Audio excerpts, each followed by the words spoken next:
économiste, spécialiste d'économie de la culture. Et j'ai commis quelques travaux sur le patrimoine. Alors je suis désolée, j'ai pas assisté à la matinée, donc c'est toujours embarrassant de prendre au pied levé la suite sans avoir, sans avoir assisté au premier débat. Mais je vais essayer quand même d'introduire en quelques mots cette deuxième partie de nos travaux. Peut-être quelques mots sur le patrimoine comme ressource. Nous, évidemment, les économistes ont travaillé là-dessus. La première question, c'est d'interroger la notion même de ressources. De quoi parle-t-on quand on dit ressources? Est-ce qu'on veut dire matière première en vue d'effet de levier? Est-ce que c'est une ressource matérielle ou immatérielle, etc. Ce qui implique différents, évidemment, instruments de mesure. Et je crois que tout de suite, quand on pense patrimoine comme ressource, on se pose la question à la fois de la valorisation du patrimoine et puis de ses effets sur l'économie. Donc valorisation du patrimoine au niveau local et puis ses effets sur l'économie à la fois au niveau local et à un niveau plus large. Alors en général, on mobilise deux, je ne vais pas dire ressources, deux outils. L'outil d'externalité et l'outil du multiplicateur, qui sont pas du tout les mêmes, qui ne font pas du tout référence au même cadre conceptuel. L'outil des externalités, c'est se dire que il y a des effets du patrimoine qui ne se retrouvent pas dans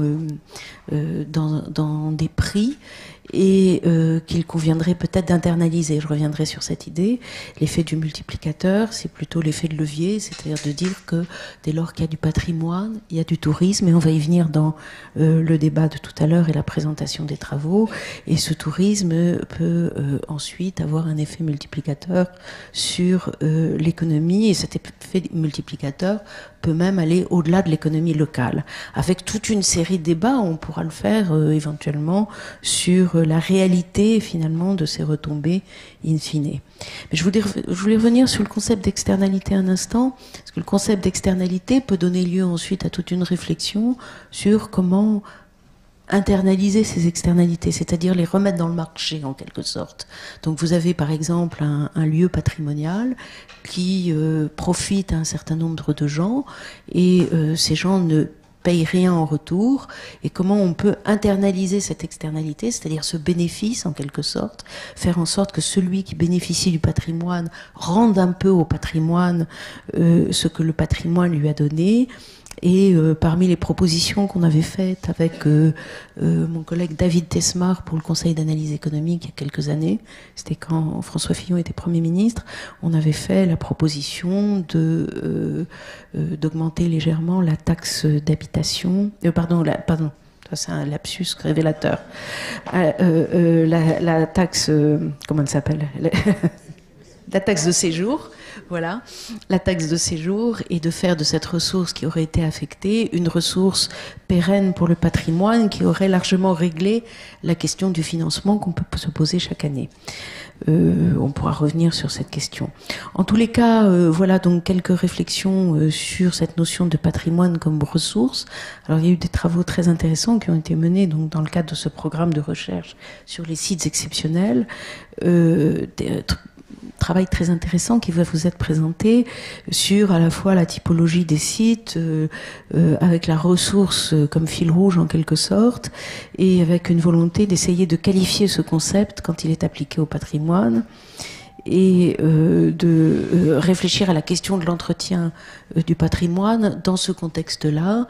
C'est-à-dire, et si on y réfléchit dans ce contexte-là, ça veut dire qu'on renvoie la réflexion à une réflexion sur l'économie du patrimoine, mais l'économie pas au sens le plus simpliste, si je puis dire, du terme, l'économie aussi au sens de l'appropriation de cet outil par les populations, et puis une économie sous contrainte, puisqu'elle va faire face à une série de tensions que vous mettez très bien en évidence, et sur lesquelles je pense je vais vous laisser les présenter, des tensions bien connues, mais qui méritent vraiment d'être travaillées et d'être un peu mieux comprises entre, par exemple, la volonté de préserver le patrimoine et la modernisation de l'économie, la volonté de préserver le patrimoine et le fait de l'ouvrir au tourisme, etc. Et une question fondamentale à partir de là, une fois qu'on a bien identifié quelles étaient la nature de ces tensions, c'est de savoir comment les surmonter, c'est comment les apaiser, à travers quelle modalité de gestion du patrimoine, pour faire en sorte que le patrimoine soit une notion soutenable, durable, etc. Alors je vais vous laisser la parole. Donc je vais peut-être aussi vous laisser vous présenter, parce qu'on a fait une présentation tout à l'heure, mais tellement rapide que j'ai peur de me tromper. Donc Françoise Navarre et Magali Talandier qui ont été responsables. Alors Françoise Navarre, voilà, et Magali, c'est vous. Voilà, qui ont été responsables de cette équipe scientifique. Et donc je vous laisse la parole pour aussi présenter les autres membres de l'équipe. Merci. Très bien, oui, donc Magali Talandier. Donc moi je suis enseignant-chercheur à l'Université de Grenoble et donc l'une des 2 coordinatrices de ce programme de recherche. Françoise Navarre, donc maître de conférence à l'École d'urbanisme de Paris, membre du Laburba et donc avec le reste de l'équipe. Jean-François Riot, chargé de recherche à l'IRSTE à Grenoble, spécialiste des questions d'économie territoriale.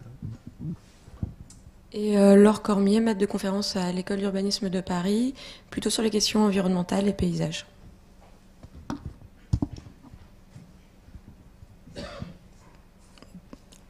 Donc on va vous présenter les résultats de cette recherche. On va faire une présentation à 2 voix, donc Françoise et moi, mais Laure et Jean-François sont là, non pas pour un numéro de claquette comme je leur ai promis, mais pour répondre à vos questions avec nous. Je profite du temps d'installation pour préciser, vous allez voir le dispositif méthodologique un peu complexe de l'étude, mais plus particulièrement, donc Laure et Jean-François ont participé aux enquêtes de terrain et s'il y a des questions sur des sites en particulier, ils pourront nous aider à y répondre. Jean-François s'est aussi chargé de l'exploitation d'une enquête menée auprès des gestionnaires des sites et Laure a analysé plutôt l'aspect environnemental et paysager de la question traitée. Donc voilà pour leur spécificité. Si des questions se posent sur ces sujets, on pourra y revenir. Bien, j'attaque. Oui, donc les sites exceptionnels comme ressources des territoires, donc 3 laboratoires partenaires, Pacte, Laburba et Acadie qui n'est pas un laboratoire mais qui est une équipe de chercheurs consultants. Donc nous sommes, vous voyez, nombreux à avoir participé à ce programme et donc 4 membres ici présents, mais nos collègues qui n'ont pas pu venir mais qui ont complètement contribué à ce programme collectif. Donc le plan de notre présentation, on va vraiment aujourd'hui se concentrer sur les résultats. Ça paraît évident, mais ça veut dire que vraiment c'est une volonté de synthèse, conclusion, piste d'ouverture, et non pas rentrer dans le détail de certains sites ou d'approches typologiques, mais avoir vraiment une vision transverse des enseignements à tirer de ce programme. Donc présentation de la problématique, dispositif méthodologique et ces 2 registres de résultats. Le premier sur les sites et les territoires, un échange de bons procédés qui renvoie à la notion de ressources, un site ressource mais territoire à leur tour ressources pour les sites. Et la deuxième idée un petit peu transversale aussi qui a accompagné notre programme, c'est l'idée que ces sites exceptionnels peuvent être aussi des révélateurs et des laboratoires de situations et dynamiques ordinaires et des pistes de conclusion. Concernant donc la problématique, alors elle nous a été rappelée plusieurs fois, bien sûr, depuis ce matin, mais problématique donc de la consultation lancée par le PUCA. Donc deux questions un petit peu introductives, hein, vous l'avez tout à fait aussi rappelé. C'est cette idée donc des sites fragiles, exceptionnels et à la fois pour partie touristiques, qui font face à de multiples enjeux, de multiples tensions, de multiples conflits, Et aujourd'hui se pose la question de concilier parfois des injonctions qui nous sembleraient inconciliables. Ouvrir au public, préserver, développer l'économie d'un territoire et à la fois assurer la protection des sites naturels. Donc on a vraiment cette mise en regard d'injonctions contradictoires, préserver, développer.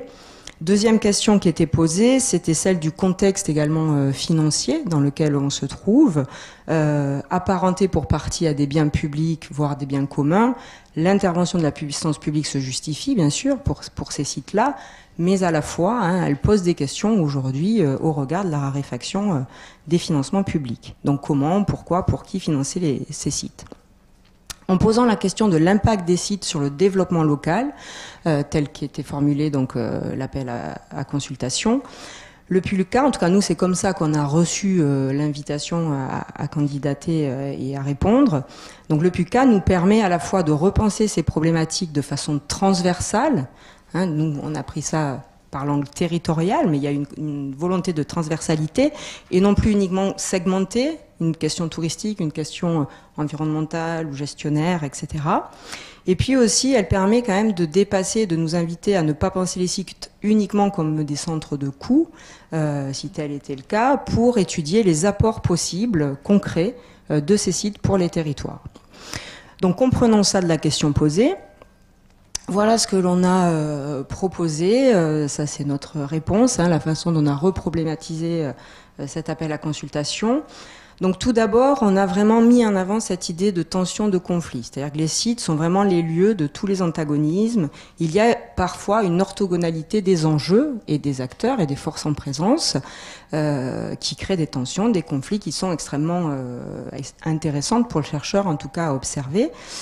Et pour essayer justement de chercher les voies d'équilibre, comme vous le disiez, on a proposé de mobiliser la notion de ressources territoriales, c'est-à-dire d'envisager les sites comme des ressources territoriales.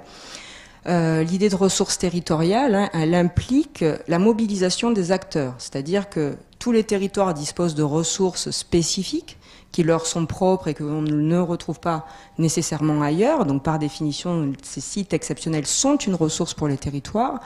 Par contre, ça devient une ressource active s'il y a mobilisation des acteurs pour la valoriser, la préserver, se coordonner autour de cette ressource. Donc on aimait bien cette notion pour justement l'entrée acteur qu'elle implique, qu'elle sous-tend dès sa définition. Pour travailler cette idée de tension, de recherche d'équilibre, on a besoin de travailler au plus près des terrains, d'interroger justement ces acteurs en charge du développement et de la gestion des sites, et on a développé donc des approches qualitatives. Le deuxième point, c'est que les sites, ils sont situés. Ça veut dire quoi? Ça veut dire que pour nous, il était très important aussi de prendre en compte le contexte territorial dans lequel s'inscrivent les sites. C'est-à-dire que ce n'est pas la même chose d'être un site dans un territoire dynamique, touristique, attractif, et puis d'être un site dans un territoire en crise, pour prendre les deux extrêmes du panorama. Donc on voulait vraiment raisonner, tenir compte des contextes territoriaux différenciés. Ces contextes sont différenciés les uns des autres. Et l'on s'est dit aussi que ça serait intéressant dans cette idée de prendre en compte les contextes, d'avoir des cas européens. Donc on a aussi proposé, de façon un peu plus légère que l'investissement sur les sites français, mais une analyse de 4 cas européens, une démarche un peu plus superficielle sur un panorama du type benchmark. Troisième point, c'est cette idée un peu de laboratoire, les sites comme des laboratoires des dynamiques territoriales, parce que ces sites aujourd'hui, ils cristallisent en un même lieu des problématiques territoriales, multiscalaires, cet enjeu du dedans, du dehors, du regard extérieur et de la gestion intérieure des sites, sous les angles à la fois économiques, fiscalo-financiers, socioculturels et environnementaux. Donc on a parlé de précipité territorial au sens comme un précipité chimique, où on aurait comme ça vraiment une mise en regard, une mise en lumière d'enjeux territoriaux qui dépassent la question des seuls sites et qui peut nous donner aussi des informations pour la suite. Donc ça demandait d'avoir une analyse croisée de ces entrées thématiques et une pluridisciplinarité, d'où aussi le nombre de personnes dans ce programme de recherche pour essayer de couvrir justement ces différents champs. Dispositif méthodologique, donc il est un petit peu compliqué parce qu'on avait justement envie à la fois d'une approche quantitative, d'une approche qualitative, d'une comparaison avec des sites européens. Donc à l'échelle des 70 sites, on a développé des approches quantitatives, typologiques pour typer les sites dans leurs contextes territoriaux, quantitatives pour répondre à la question de concrète, quel impact socio-économique et fiscalo-financier des sites dans les territoires, et une enquête auprès des gestionnaires des sites aussi, puisque c'était une des entrées importantes de la question posée par le PUCA. On a, sur la base de ces typologies, choisi 7 sites en France, 4 sites européens, soit 11 terrains d'études, où là on a fait des enquêtes, des entretiens en face à face durant plusieurs mois. On a également voulu, sur un site en particulier, le Canal du Midi, avoir une expérimentation du type atelier créatif. Donc on a réuni des acteurs architectes, designers et des acteurs économiques plus classiques pour essayer d'envisager une prospective de gestion du canal. Aujourd'hui, on vous présente les résultats de tout ce dispositif. Donc les 70 sites sont des grands sites de France, des sites en projet également, et les sites UNESCO. L'analyse des impacts des sites dans leur territoire s'est fait avec une approche multiscalaire, c'est-à-dire que l'on a traité, le site est considéré à l'échelle de la commune, c'est la plus petite brique quantitative, pour avoir des données pour étudier le site. Donc la commune ou les communes dans lesquelles est implanté le site. Les autres communes de l'intercommunalité dans laquelle est le site, les intercommunalités limitrophes à l'intercommunalité du site et les autres communes françaises. Donc chaque fois quand on parle des impacts, des effets d'entraînement du site sur le reste des territoires, on est sur ces différentes échelles imbriquées.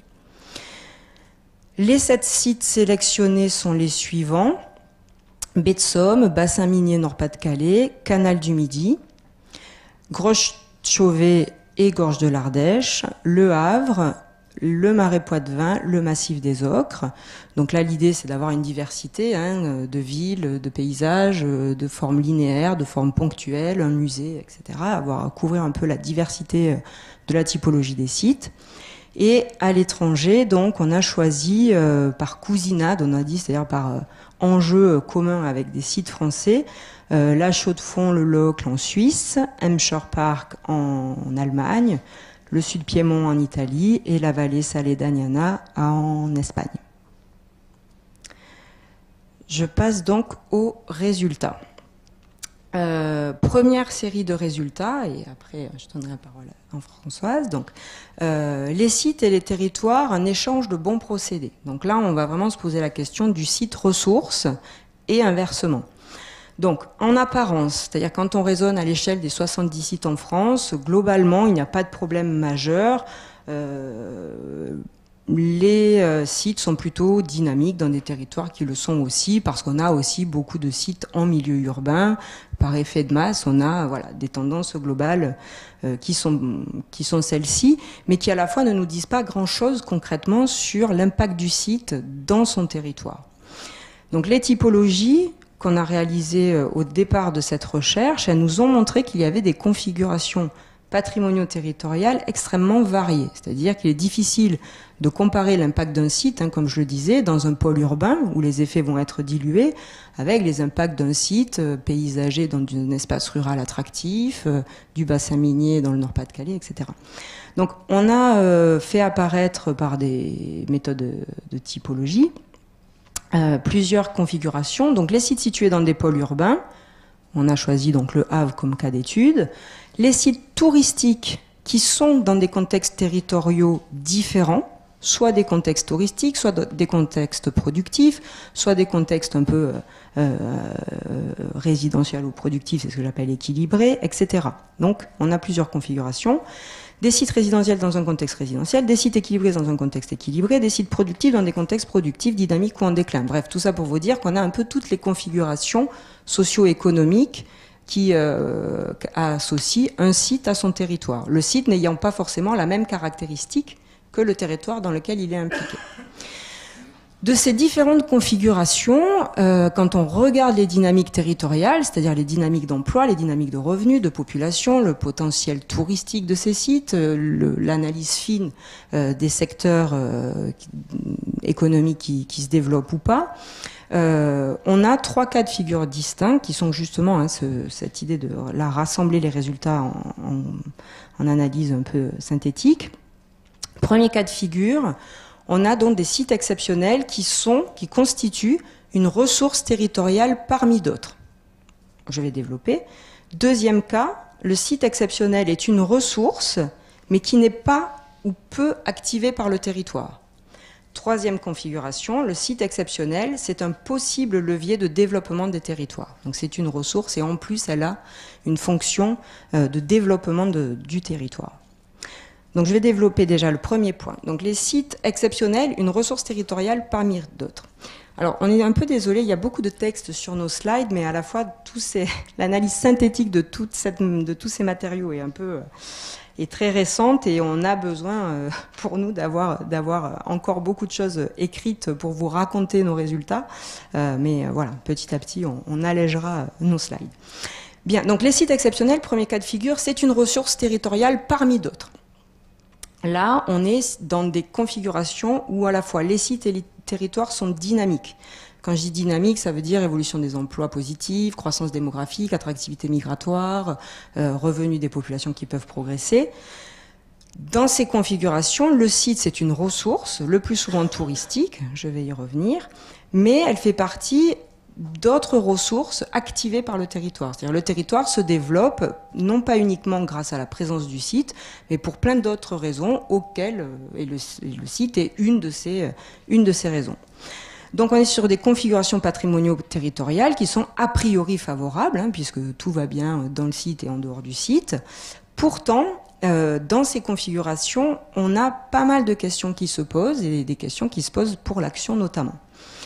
Premier constat, donc chaque fois issu de nos analyses quantitatives et qualitatives. Premier constat, dans ces territoires dynamiques, on a un risque d'hyperspécialisation touristique. C'est-à-dire que dans le cas où le site est touristique dans un territoire touristique, on voit que l'évolution des emplois touristiques, alors c'est bien, c'est positif, mais les emplois touristiques progressent, le potentiel d'accueil touristique progresse, à la fois dans le site et hors le site.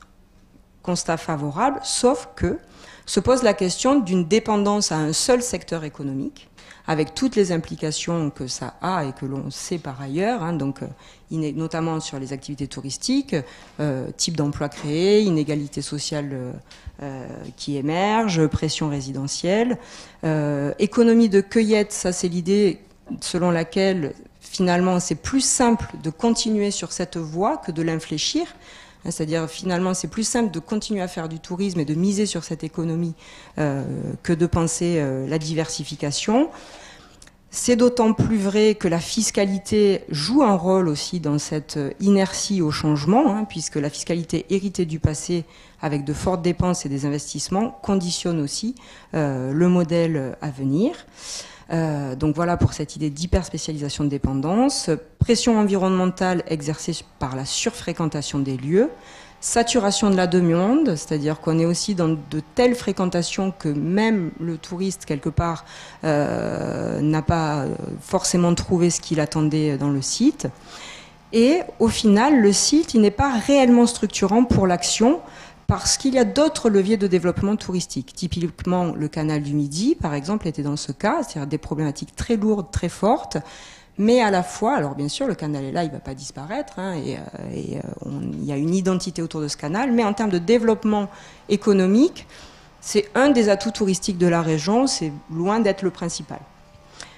Deuxième risque sur ces sites comme ressources territoriales parmi d'autres, celui de la ségrégation socio-économique, spatiale, c'est-à-dire un risque de spécialisation fonctionnelle des lieux et une fragmentation des intérêts. C'est la suite du premier point.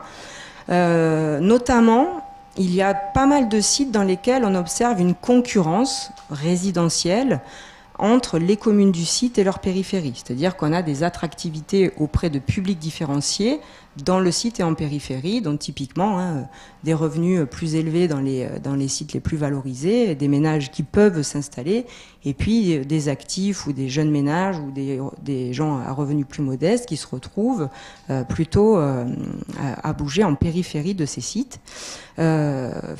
Il y a aussi l'idée de faire face à la pression résidentielle, c'est-à-dire que là, on est dans des contextes compliqués où il faut à la fois préserver les sites alors même que la croissance démographique est forte, la pression est forte. Le site, dans ces contextes-là, il se trouve aussi que le site capte très souvent la rente touristique sans que les retombées pour les territoires voisins soient importants. Le cas du chemin... du Sentier des Ocres était intéressant dans le sens où, par exemple, les recettes du Sentier des Ocres sont communales, mais les dépenses restent supportées à l'échelle intercommunale. Donc il y a là des frictions entre à qui profite la rente touristique et à côté de ça, à des territoires qui doivent faire face à des enjeux de développement résidentiel. Valeur locative et rentrée fiscale liées aux résidences principales qui renforcent ces effets. C'est-à-dire que là aussi, la fiscalité joue le rôle d'accélérateur un petit peu de ce processus d'un désintérêt du site au profit d'un intérêt d'un développement résidentiel du territoire. Oui, il faut que j'avance. Oui. Oui.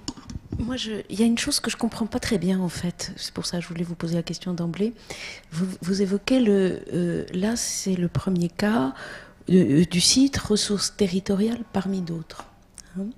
Et vous dites, le risque est celui d'une hyper-spécialisation économique. Si c'est une ressource parmi d'autres, c'est qu'il y a d'autres ressources. Donc, alors, ce que vous voulez dire plutôt, c'est une ressource touristique parmi d'autres. Oui, j'ai compris la question. Alors, pour le premier point, c'est-à-dire qu'à l'intérieur du site exceptionnel comme ressource territoriale, il y a plusieurs configurations. Le risque d'hyper-spécialisation économique, il est en effet dans le cas du site ressources touristiques dans un territoire touristique. La deuxième configuration, c'est-à-dire le deuxième risque ségrégation socio-économique, il est plus lié à des sites touristiques ou résidentiels dans des contextes résidentiels, là où il y a pression résidentielle, au port d'une ville, parce que la situation du territoire est attractive. Il y aura un troisième cas de figure, que je développerai après, qui est un site touristique dans un contexte productif dynamique, et qui donne d'autres types de biais et de risques. Oui, vous avez raison. C'est peut-être plus facile de poser les questions au fur et à mesure de la présentation. Et sur le deuxième point, vous évoquez en fait la question de la rente foncière, du prix du foncier, mais je crois que vous pourriez évoquer la question des prix en général, de l'ensemble. Quand un site est très touristique, c'est l'ensemble des prix qui grimpent et qui éventuellement produisent ensuite des phénomènes de gentrification qui ne sont pas liés simplement à la question foncière, mais vraiment à l'ensemble, je dirais, au coût de la vie, tout simplement, dans les sites touristiques.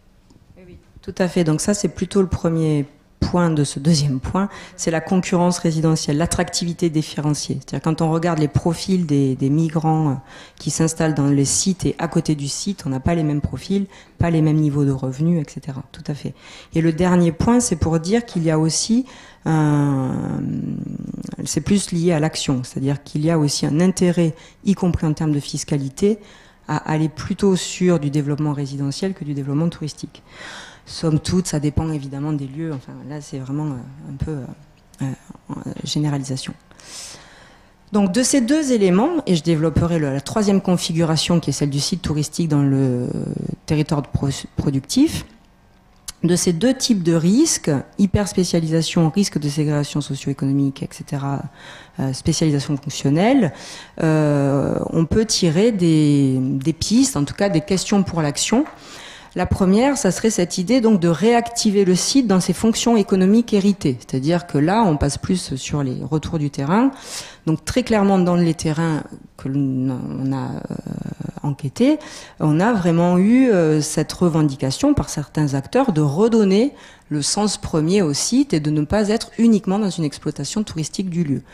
C'est réouvrir des carrières d'ocre, c'est redonner au canal sa fonction fluviale de navigation qui n'est plus du tout existante aujourd'hui, à la fois en vue d'une diversification économique, diversification des acteurs, mais aussi en vue de préserver le site lui-même. C'est-à-dire qu'aujourd'hui, il y a par exemple une problématique d'envasement du canal qui pourrait être en partie résolue s'il y avait de nouveau des barges de transport de marchandises, alors adaptées à la taille du canal, etc. C'est compliqué, mais qui repermettrait d'entretenir ce canal finalement par sa fonction économique première, ce qui a complètement disparu depuis le milieu des années 80.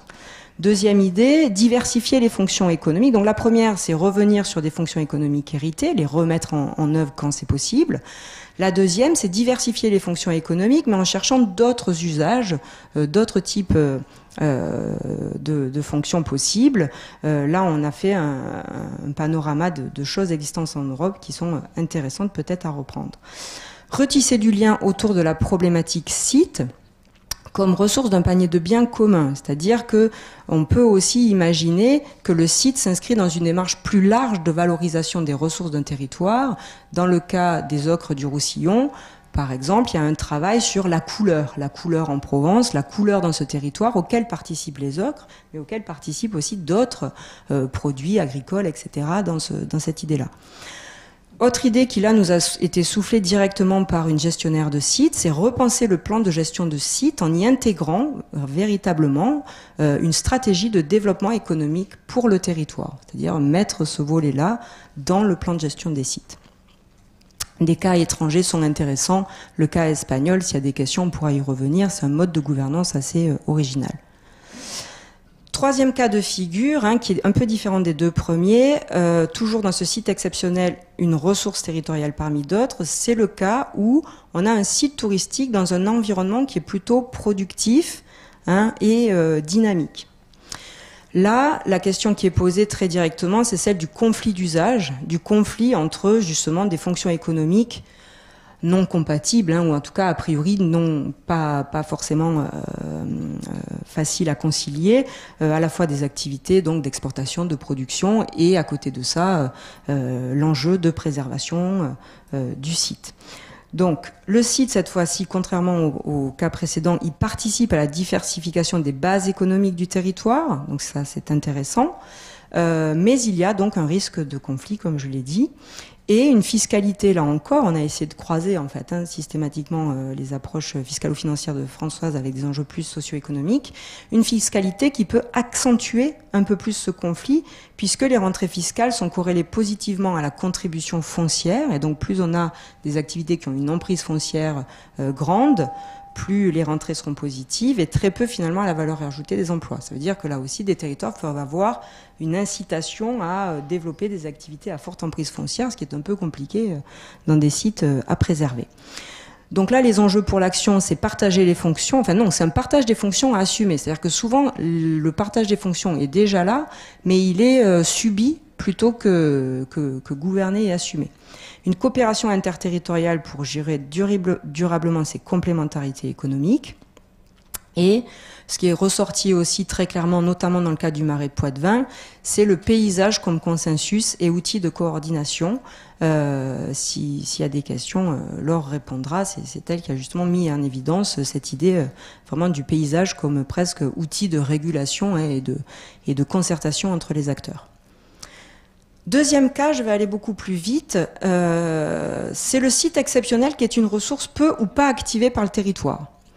Là, cette configuration, cette problématique est apparue dans des cas assez précis, où dans le site comme à l'extérieur, la situation va plutôt mal, pour le dire rapidement. Même les secteurs économiques qui pourraient être porteurs ailleurs, ici ne le sont pas, d'accord ? Et puis la population, etc., on a des signaux plutôt négatifs. On est typiquement dans le cas des villes moyennes ou de petites villes qui sont en mal de développement, en mal de positionnement stratégique. C'est pas propre au site. C'est pour ça que je vais aller plus vite, parce que c'est pas une caractéristique propre au site dans son territoire.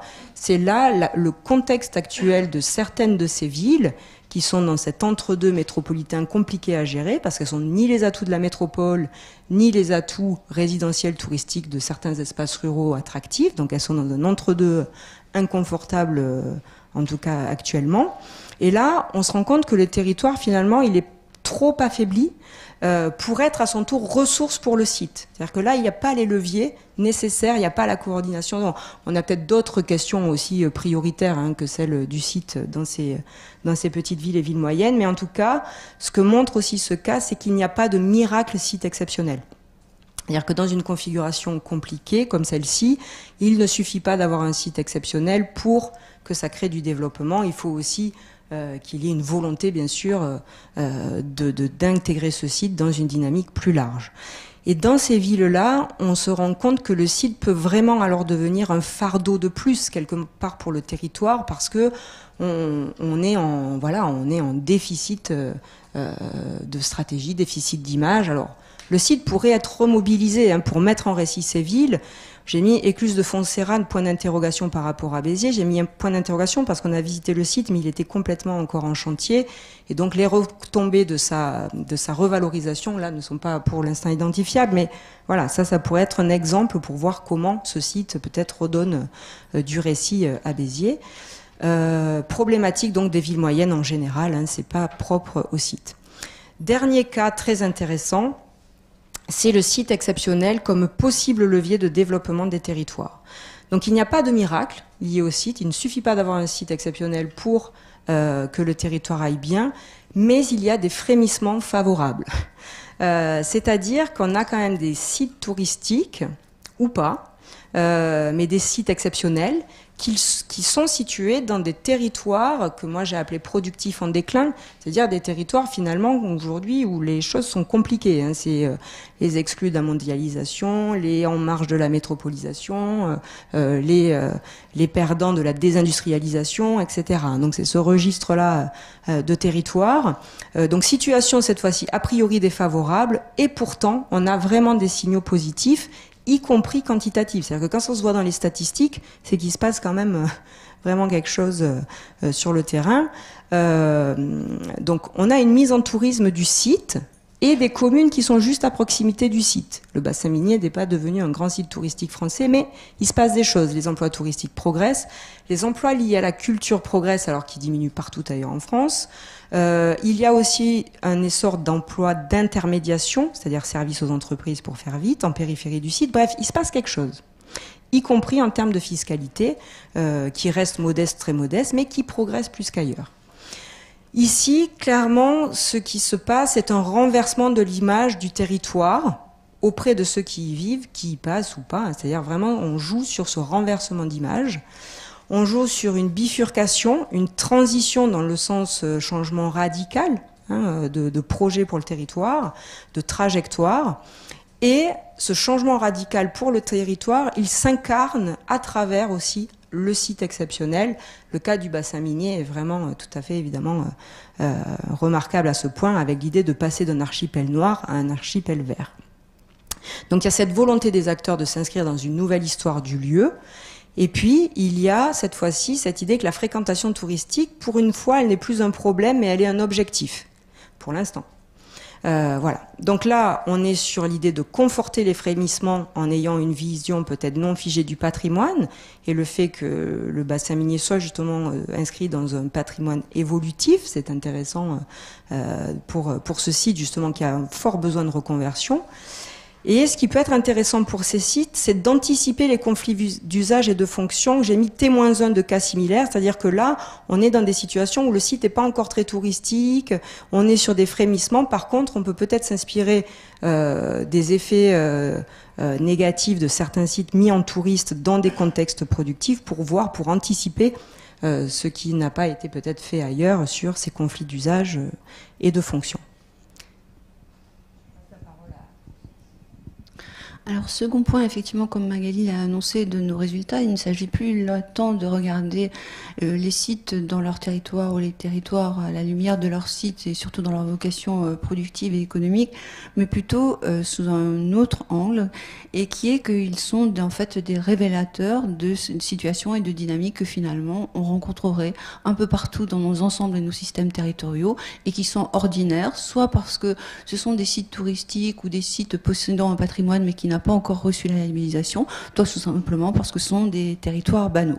Et puis le deuxième temps de la présentation, donc, et en ça, ces sites exceptionnels et leurs territoires sont révélateurs de mise en tension et qui existent par ailleurs, mais ce qu'ils ont de spécifique, on verra que ce sont des tensions tout à fait banales, des tensions en termes de moyens financiers, de gouvernance, etc., qu'on rencontre dans 1001 lieux. Ce qu'ils ont de spécifique, et c'est ça qui a attiré notre attention et qui a justifié la recherche, c'est que justement, Magali l'a dit, ce sont des précipités, des condensateurs de ces différentes tensions qui vont se poser simultanément et qui du coup appellent des modalités de réponse de la part des acteurs impliqués.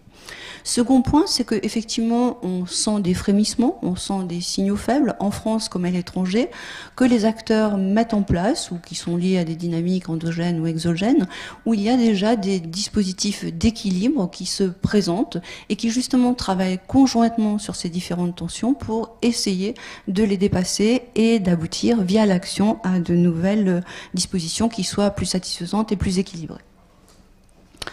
Alors, premier temps, qu'est-ce que nous apprennent les sites exceptionnels et leurs territoires à propos de ces tensions qui interviennent conjointement, ce condensé de tensions, et qui en ça est révélateur de ce qui peut se passer par ailleurs. Et là, vous voyez les intitulés, rien de miraculeux et rien de scoop dans ce qu'on va vous dire là. Et justement, l'aspect important, c'est que ça se présente simultanément sur les sites que l'on a pu observer au cours des enquêtes de terrain. Donc ces trois régimes de tension structurants, si on synthétise ce qui apparaissait lors de nos différentes études thématiques, c'est qu'il y a un premier enjeux qui se jouent autour des notions de temporalité, de logique temporelle et d'une difficulté d'articulation entre une logique de temps court, dans laquelle sont plus volontiers placés les sites et l'ensemble des territoires, alors que paradoxalement, ils devraient s'inscrire dans un temps long. Quelques éléments pour illustrer ça, c'est que, par exemple, quand on est dans une démarche de préparation d'un label, ce qu'on appelle une OGS, on est dans une démarche de projet, on doit concrétiser des initiatives assez rapidement, ça suppose une mobilisation importante des acteurs, et puis une fois qu'on va être abouti à cette préparation de labellisation, eh bien quelquefois la dynamique comme un soufflet retombe. Donc on est vraiment dans ce temps court de la préparation, alors que paradoxalement, justement puisqu'il s'agit d'éléments patrimoniaux inscrits dans le temps long, qu'il faudrait transmettre à des générations futures, on devrait nécessairement s'inscrire dans la durée. Donc on voit bien que la logique de projet, la logique aussi des agendas de financement, on demande un financement européen, on a un financement étatique, du conseil régional, etc., oblige à sans arrêt être dans ce court terme et dans l'immédiateté. Et ça a un autre point aussi qu'on a constaté sur le terrain, c'est que ça amène à privilégier les dépenses d'investissement, la réalisation des grands équipements, et que souvent on n'a pas anticipé, on n'a pas pensé et on n'a pas suffisamment de moyens pour couvrir les besoins de fonctionnement récurrents, et notamment en termes d'ingénierie pour animer tous ces projets de territoire, faire vivre ces sites. Donc on voit bien qu'on est sur des tensions. Là, cette problématique investissement, fonctionnement, on la rencontre banalement dans tous les territoires, et là justement elle prend plus d'importance, puisque avec la labellisation on a une injonction à la permanence, une injonction aussi, et donc à maintenir un certain statu quo, une certaine immobilité, et qu'il faut des moyens en conséquence. Donc, et justement, cette immobilité qui voudrait dire qu'on nie quelque part aussi le passage du temps et les transformations qu'il peut apporter, eh bien on peut dire que d'emblée on est sur un mythe non opératoire, parce que ne serait-ce que le paysage, celui de la baie de Somme, celui des terrils, voire celui du canal du Midi avec la maladie des platanes, sont en train d'évoluer, et donc ça nécessite d'anticiper le changement, de vivre le changement, de gérer le changement dans le temps. Alors, le second point aussi qui nous est apparu dans ces sites exceptionnels, mais qui est commun à d'autres, c'est qu'on est sur un régime de la fragmentation, alors qu'on devrait être dans une nécessité de la coopération entre notamment les différents niveaux de gouvernement qui sont impliqués. Les sites exceptionnels, le canal du Midi est un exemple, mais la baie de Somme et tous les autres, sont par définition pratiquement multiterritoriaux, situés sur plusieurs communes, pluriterritoriaux, ils impliquent plusieurs niveaux de gouvernements locaux et nationaux, et ils sont souvent dans l'interterritorialité. On construit un projet quelconque d'espace de restitution en faisant appel à plusieurs niveaux de gouvernement et des financements qui vont venir d'un peu partout. Donc on est sur des logiques traversantes les mailles de base et les mailles conventionnelles de nos modes de gouvernement. Et on est dans une course sans arrêt dans ces territoires-là pour essayer de trouver le bon périmètre de gestion, l'instance et l'institution qui serait compétente et pertinente pour les gérer. Et le plus souvent, ça prend forme d'un syndicat mixte, mais qui n'est pas toujours le plus adapté pour jouer ce rôle-là, parce qu'il est soumis à des enjeux de pouvoir de la part des élus locaux qui sont représentés, et il est aussi dans une dissociation qui est forte à notre sens, qui est que le syndicat mixte est dépositaire de compétences par transfert, donc de second niveau, et il a un pouvoir de dépenser, mais il n'a pas de pouvoir de prélever l'impôt et de prélever la ressource. Et de ce fait-là, il est complètement dépendant des logiques de ses membres et de leur bon vouloir en termes de financement. Donc, avec ces institutions bricolées, ces institutions qui essayent d'échapper à la multi, à la pluri et à l'interterritorialité, on est dans des situations instables qui sont incompatibles avec le temps court et le temps long, et qui sont incompatibles avec la nécessité d'une certaine cohérence et d'une coopération pour maintenir le patrimoine dans son territoire. Et on aboutit avec les nouvelles structures, à ajouter des couches supplémentaires à notre millefeuille qui en comporte déjà bien trop. Ensuite, on est aussi dans des logiques catégorielles. On dissocie les passants, les résidents, les visiteurs qui n'ont pas tous le même statut, chacun portant des représentations sur l'autre, celui qu'il faut gérer, celui qu'il faut canaliser, celui qu'il faut orienter vers des endroits bien déterminés lorsque les locaux veulent garder aussi une certaine identité de leur territoire. Et paradoxalement, on veut aussi attirer ces touristes qui sont une manne de ressources pour le commerce, pour l'activité locale.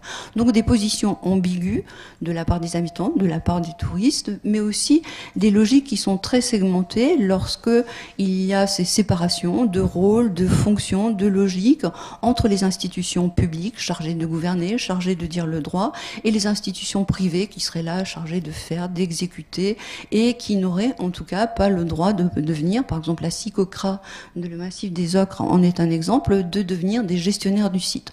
Donc on a des modèles, des représentations, voire des contraintes juridiques et institutionnelles qui fait que la répartition des rôles est très segmentée, très canalisée, alors que justement la diversité des problématiques des sites et des territoires en général montre que ça ressort des logiques intersectorielles, qu'elles soient celles des habitants, des passants, ou qu'elles soient celles des acteurs publics ou des privés.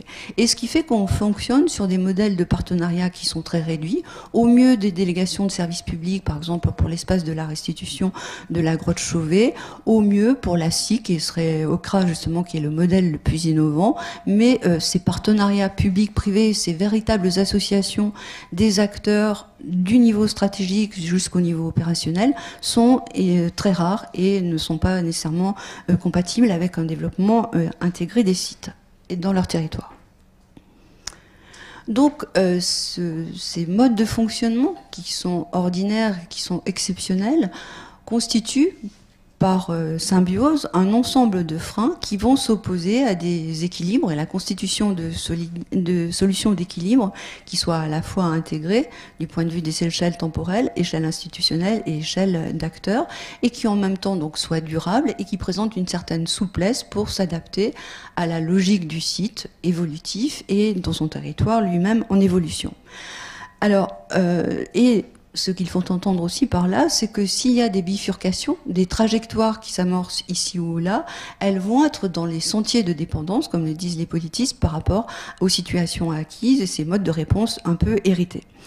Et donc, dans quel registre peut-on identifier ces freins? C'est des pesanteurs dans les logiques d'action, où bien souvent le site est un bien par décret, il résulte d'un certain nombre de logiques imposées au territoire, ou même quand les territoires s'en sont emparés et ont été porteurs du projet, eh bien finalement ce bien commun réussit à leur échapper parce qu'il est trop soumis dans un ensemble de réglementations, de normalisations et d'obligations.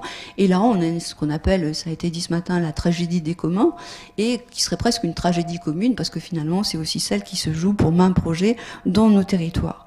Et que je l'ai dit, on répond par des formules qui ne sont pas très adaptées de fait de leur manque de souplesse et d'adaptation aux réalités territoriales, et notamment pour cette montée en puissance dans le temps. On veut souvent une structure dont les statuts soient déposés, dont les objectifs soient fixés, les moyens très contingentés, et on ne sort pas de ces pas, on ne prévoit pas ces modalités d'adaptation. L'inertie des situations financières aussi va jouer très grandement, parce qu'on a beau avoir de grands projets pour les sites et pour les territoires, il faut des moyens pour ça, surtout des moyens locaux à l'heure où les versements de l'État se raréfient, où la fiscalité est moins productive. Alors, on a fait un peu le même type d'analyse que celui que Magali a présenté pour les dimensions fiscales et financières, mais ça a moins d'intérêt, c'est plus une dimension sous-jacente qu'une dimension phare, donc on ne le présente pas aujourd'hui. Et notre diagnostic serait à parfaire parce que dans un certain nombre de territoires, ce qui se passe, c'est que la gestion d'un certain nombre d'équipements phares ou de structures repose sur des structures tierces, les syndicats, mais des partenaires. Il serait nécessaire d'intégrer leur comptabilité dans celle des communes, et en France comme ailleurs, ici comme hier et ailleurs, donc on a beaucoup de difficultés à construire des comptes consolidés, articulant les données financières des collectivités locales, celles de leurs partenaires privés et de leurs structures délégataires. Donc il y aura là, sur le plan fiscal et financier, un diagnostic à parfaire, mais au moins pour celui qu'on a déjà pu établir, on constate que contrairement à ce qui nous est dit lorsque l'on va dans les sites ou ce qui apparaît, Jean-François pourra en parler, à l'issue de l'enquête nationale, les délégataires disent que tout va mal, les dépenses s'accroissent, les moyens se raréfient. Lorsqu'on fait une analyse un peu dynamique et sur l'ensemble des sites, on constate que le diagnostic n'est pas aussi négatif, que les collectivités locales disposent encore de moyens, même s'ils ne sont pas partout élevés. Ces moyens évoluent, et on a parlé tout à l'heure de situation de rattrapage, et les dépenses sont élevées mais sans plus, et si elles sont élevées, on dit quelquefois que les sites sont générateurs de dépenses. C'est vrai, les dépenses plus élevées uniquement dans des sites urbains, mais ailleurs ça se passe comme partout ailleurs en France, et résultat, il reste des marges de manœuvre, certes inégalement distribuée, on n'est pas aussi riche en baie de Somme qu'à Sainte-Victoire, mais en tout cas qui prouve que les collectivités locales concernées par des sites peuvent encore faire des projets d'investissement et peuvent contracter des emprunts s'il y a des besoins d'aménagement pour ou autour des sites.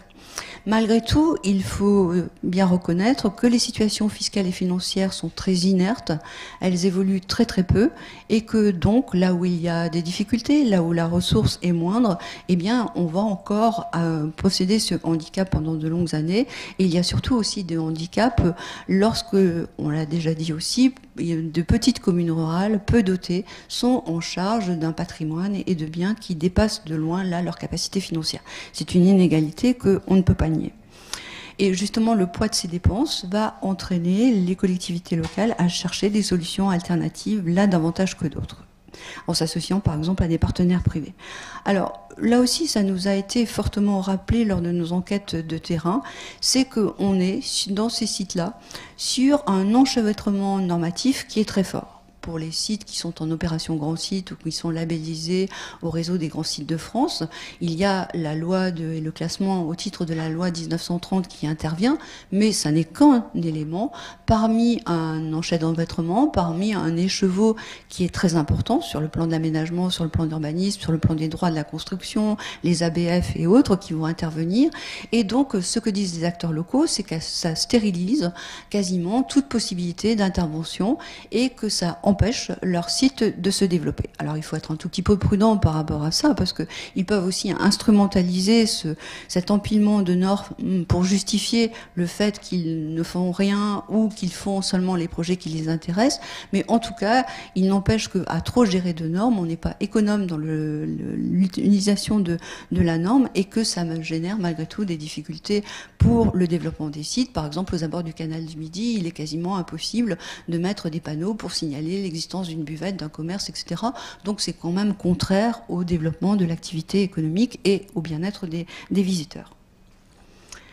Et donc du coup, malgré les pesanteurs, malgré les freins, malgré l'inertie, il y a des solutions de bifurcation et des trajectoires qui s'amorcent. Elles se jouent au moins sur 3 registres.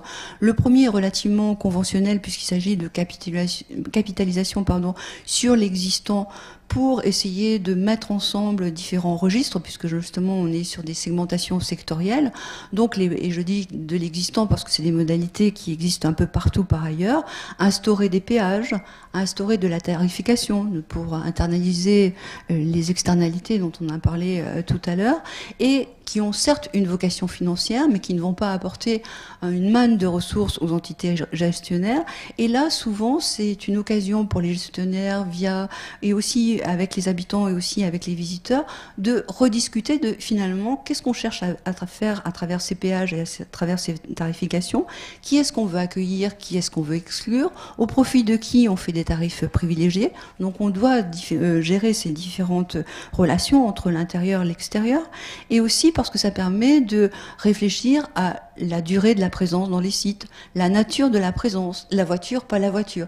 Bref, le dispositif et l'instrument financier a une vocation bien plus large que celle de strictement apporter de l'argent. Ensuite, il y a des tentatives qui se développent un peu partout, et presque même quelquefois un peu trop au dire des gestionnaires de sites, c'est le développement des marques.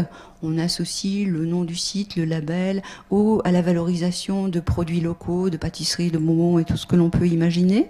Donc il y a tout ça qui est en train de se développer et qui est une façon de valoriser le site, de créer des systèmes de valeur, qu'ils soient matériels, mais aussi surtout immatériels, puisque c'est finalement l'image du site qui est ainsi un peu véhiculée un peu partout. Et il y a aussi la valorisation des savoir-faire locaux. En baie de Somme, les chasseurs, les agriculteurs, servent de guide pour accompagner les visiteurs, donc en même temps transmettre l'histoire des lieux, transmettre un certain nombre de savoir-faire. Et ça prend des formes, pas tellement en France, mais un peu plus à l'étranger, de paiement pour des services environnementaux. Et là aussi, on demande aux agriculteurs ou à toutes les personnes qui sont impliquées d'entretenir le site, et donc les savoir-faire locaux et la population locale contribuent à la valorisation du site. Et puis des modalités qui se développent beaucoup, pas seulement dans les sites exceptionnels, mais un peu partout maintenant, qui sont le financement citoyen, ou ce qu'on range sous le mécénat, qui n'est pas seulement les habitants mais aussi les entreprises, et le crowdfunding. Et par exemple, une petite partie seulement de la plantation des platanes aux abords du canal du Midi sera financée par l'intermédiaire du crowdfunding et de l'appel au financement et au mécénat des entreprises. Donc là aussi, c'est un moyen de reconnaissance. On se prononce sur l'image que l'on veut donner au site, de la contribution de chacun, et une forme d'appropriation des locaux comme des visiteurs au devenir du site. Ensuite, des modes de gouvernement qui sont associés, les différentes parties prenantes qui sont expérimentées, moins en France qu'à l'étranger. On a parlé du site d'Anana et du site d'Emshore Park. Anana, c'est donc l'exploitation de la mine de sel, où là, il y a eu une fondation qui fonctionne selon un mode tout à fait particulier, puisque les sauniers se sont dessaisis de la propriété foncière pendant un certain temps, 90 ans, et donc au profit de la collectivité, au profit de tout un chacun pour l'exploitation. Et malgré tout, ils ont continué l'exploitation du sel selon les modalités traditionnelles, et les recettes de la vente sont mobilisées pour l'entretien du site. Et puis un dispositif relativement souple de gouvernance qui associe progressivement tous ceux qui veulent s'intéresser au devenir du site, les habitants mais aussi les visiteurs, via des chantiers de restauration. Et un des horizons finaux de cette mobilisation progressive, ce serait d'aboutir à la labellisation UNESCO. On a déjà parlé un peu aussi de Emshore Park, où là on est parti sur un autre modèle, une logique de projet avec la structure IBA, et donc avec un projet bien déterminé, des moyens ad hoc, et qui essaime, qui se diversifie au fur et à mesure que le site est reconquis, réhabilité, et qui pour aboutir à l'objectif final. Donc on ne raisonne pas nécessairement structure formatée, un syndicat, une association, comme on a l'habitude de le faire. Et ce qui vient formaliser ça, ce sont des chartes de paysage, des chartes de territoire, des chartes dans les PNR, des comités de biens qui s'instituent et qui commencent malgré tout en France à fusionner ces dynamiques et à les porter. Et on a parlé également du rôle de la SIC OCRA, qui a un rôle un peu pilote en France, puisque c'est une institution privée qui exerce différentes missions et qui donc de l'éducatif, du culturel, du productif, qui brise ces logiques sectorielles dont on parlait tout à l'heure. Et on a également dit 2 mots à propos de ces laboratoires Living Labs qui a été réalisé par un des membres de l'équipe sur les abords du canal du Midi, où on essaie d'avoir une vision élargie du territoire sur la base de l'usage des NTIC, et puis de faire un état des lieux qui existe, un état des lieux partagé avec les habitants, avec les visiteurs et avec les forces économiques et politiques en présence, pour se projeter et trouver des modèles de gouvernance et des modèles de financement qui seraient plus viables pour le site. Je te laisse... Très vite, alors oui. 2-3 mots de conclusion, parce qu'on a déjà pris pas mal de temps pour la présentation. On va pas rentrer dans le détail, hein. En conclusion, un nouvel agenda pour la recherche, donc c'est une recherche qui finit par un agenda pour la recherche, c'est normal. C'est ça les chercheurs. Donc un nouvel agenda pour la recherche, action. Pourquoi on dit ça? Parce que finalement, quand on met toutes ces cases reprennent les principales conclusions, hein, pistes pour l'action que l'on a développées précédemment. Donc je les redis pas, hein. Donc, mais quand on met côte à côte ces différents enjeux, ces différentes pistes pour l'action, on se rend compte qu'il y a vraiment un besoin de les penser conjointement, de les observer et de les mettre concrètement en action dans les territoires. Et ce que nous disent aussi ces sites, c'est cette idée de laboratoire, etc. C'est vraiment ce changement de modèle en cours, ce besoin de nouveaux outils. Hein, comme si on est plus sur une logique d'aménagement par type de territoire, le rural, l'urbain. On est dans des systèmes territoriaux, on est dans des systèmes de flux. Certains nous disent qu'aujourd'hui c'est l'époque du projet permanent. On est dans l'arrangement, le bricolage, l'improvisation. Hein, c'est tous les mots qui décrivent aujourd'hui l'aménagement du territoire. C'est plus créer des feuilles du millefeuille et des syndicats, mais c'est gérer le partenariat par des chartes, par le contrat. Bref, on voit là que les choses changent et les sites, comme d'autres problématiques, sont au cœur de ces changements et de ces outils. Donc on a besoin en effet d'aller plus loin, à la fois dans la coproduction des connaissances, mais vraiment maintenant dans les pistes pour l'action. Parce qu'une fois qu'on a dit maintenant l'aménagement c'est de l'improvisation, ça serait pas mal d'aller aider un peu plus concrètement les acteurs pour savoir ce que c'est que cette improvisation.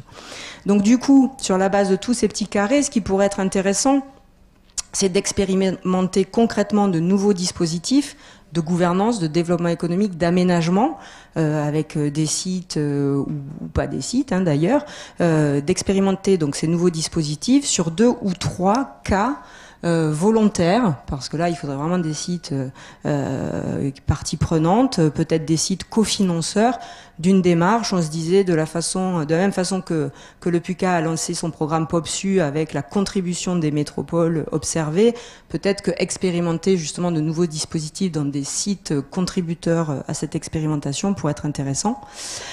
Et puis dans les pistes aussi et les ouvertures, ça serait bien d'avoir des valorisations croisées avec les autres programmes du PUCA. Donc alors là on en a cité 3 parce qu'on les connaît, mais il y en a sans doute d'autres. Le cycle séminaire sur les biens communs, ça serait bien de faire de l'interface. Le programme sur le tourisme dans des sites ordinaires. Le POPSU 3 s'il a lieu sur la question de la fabrique métropolitaine. Bref, là donc être dans une dynamique de partage et de diffusion des connaissances interne au PUCA, mais bien sûr externe aussi, en ouvrant et en partageant et en croisant nos résultats de recherche, ceux bien sûr des autres équipes, avec d'autres programmes en cours ailleurs, et bien sûr ouvrir, je vous l'ai dit, de nouveaux chantiers de recherche, ça fait partie de nos missions. Voilà, merci beaucoup pour votre attention et on écoute vos questions.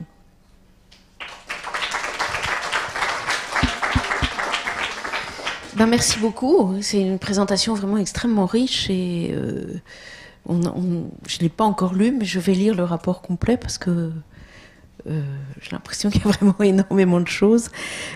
Alors on va ouvrir la discussion, on a un petit peu de temps, on a à peu près 45 minutes, hein, c'est ça? Voilà.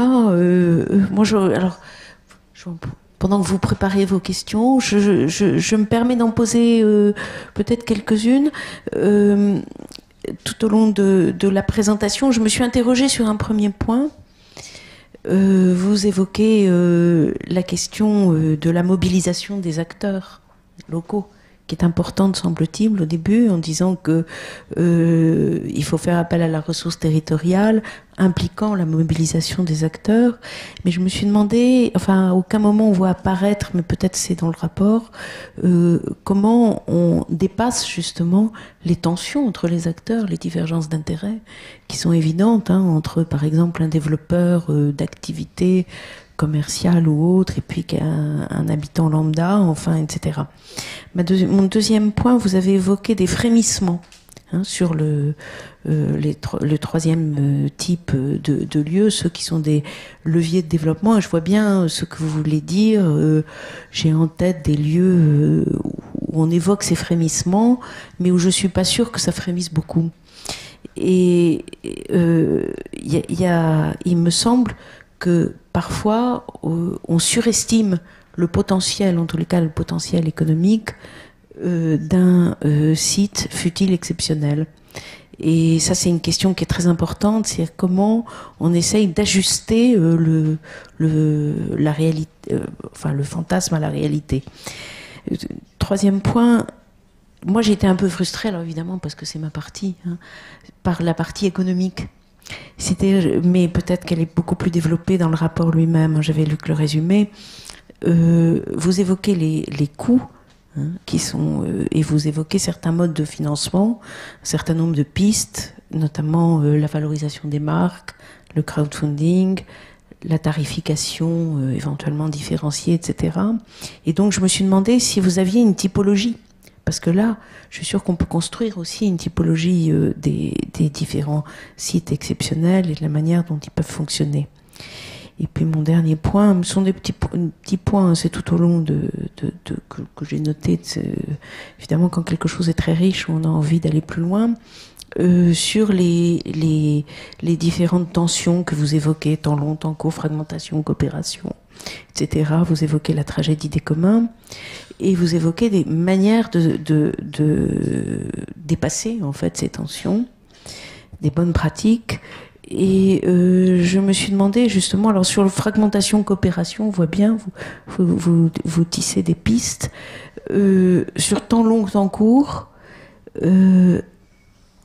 soit ça m'a échappé, soit il n'y en a pas, soit vous l'évoquez dans le rapport, mais pas là. Comment on dépasse justement ces tensions? Et puis même chose sur bien commun, bien privé.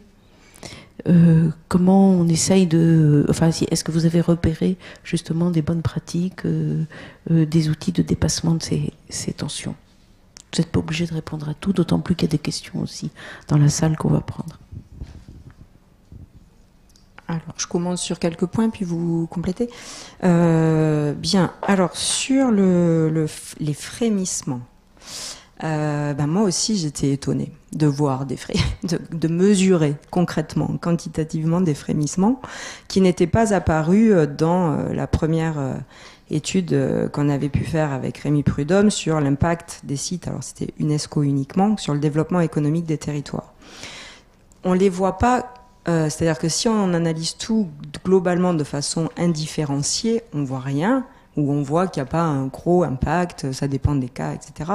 Mais dans ces sites très particuliers où on a un site exceptionnel, touristique ou en train de devenir touristique, ou en tout cas qui attire des visiteurs alors qu'à l'époque il n'y avait rien, dans des territoires en déclin, il y a concrètement, donc ça c'est dans le rapport, les chiffres et les tableaux sont pas repris là, mais ils sont dans le rapport, on a concrètement un impact. C'est-à-dire qu'on a du mal à y croire, mais oui, l'emploi touristique progresse, les emplois liés à la consommation des ménages progressent, l'emploi culturel qui diminue partout, je l'ai dit et je le redis, progresse dans le bassin minier et pas ailleurs en France. Et puis autour de ça, on voit s'instaurer aussi, enfin se positionner des activités de service aux entreprises, alors liées ou pas au site, hein, ça il faudrait après aller voir, mais oui, c'est-à-dire que ce que nous racontent les acteurs sur le territoire, sur ce territoire, comme quoi il y a quand même des choses qui se font sentir. Moi, je ne pensais pas le voir dans les statistiques, honnêtement. Je ne pensais pas que ça se verrait quantitativement, et pourtant, si, ça ressort. Voilà, alors dans des cas précis de sites exceptionnels sur des territoires vraiment en crise. Dans les villes moyennes, les petites villes, ce que j'ai dit, là on voit rien. Il n'y a rien, il ne se passe rien. Le site ne joue pas, mais le territoire à la fois n'est pas mobilisé ni sur son site ni sur d'autres thématiques. Sur les typologies, oui, elles sont dans le rapport. Donc là, il y a énormément de choses qu'on n'a pas pu vous présenter. Le rapport final fait 500 pages, plus 3 rapports intermédiaires de 500 pages chacun aussi. Mais donc les typologies résumées sont dans le rapport, elles sont détaillées dans les rapports intermédiaires. Donc il y a une typologie économique des sites dans leur contexte territorial, une typologie fiscalo-financière des sites dans leur contexte territorial et une typologie environnementale également de chacun des sites. Voilà.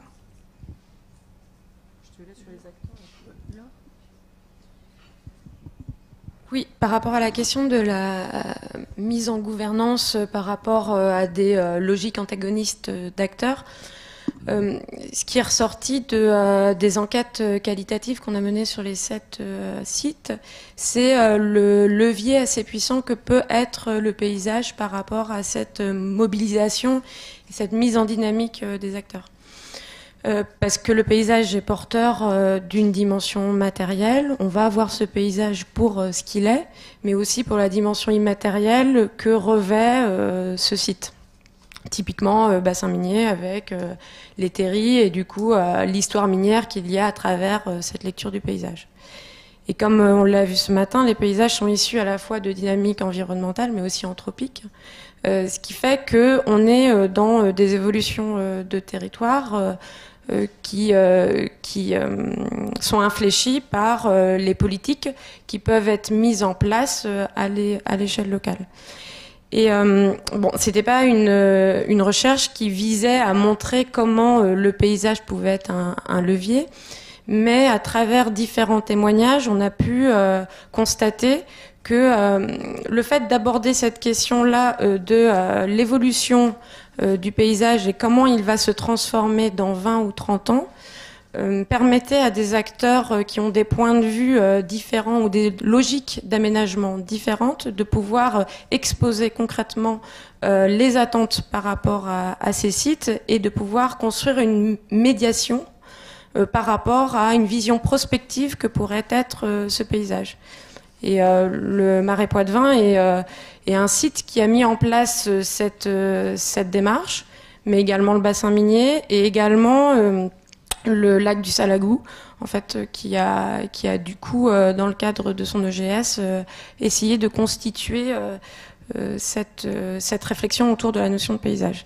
Et je pense que ce serait intéressant de mener une recherche pour vraiment analyser quels sont les facteurs aujourd'hui qui font qu'autour de cette notion de paysage, et comme le souligne Ansgar de façon assez forte, on a un espace de médiance qui permet de construire une vision territoriale et un projet de territoire qui peuvent se formaliser à travers des plans paysages et autres.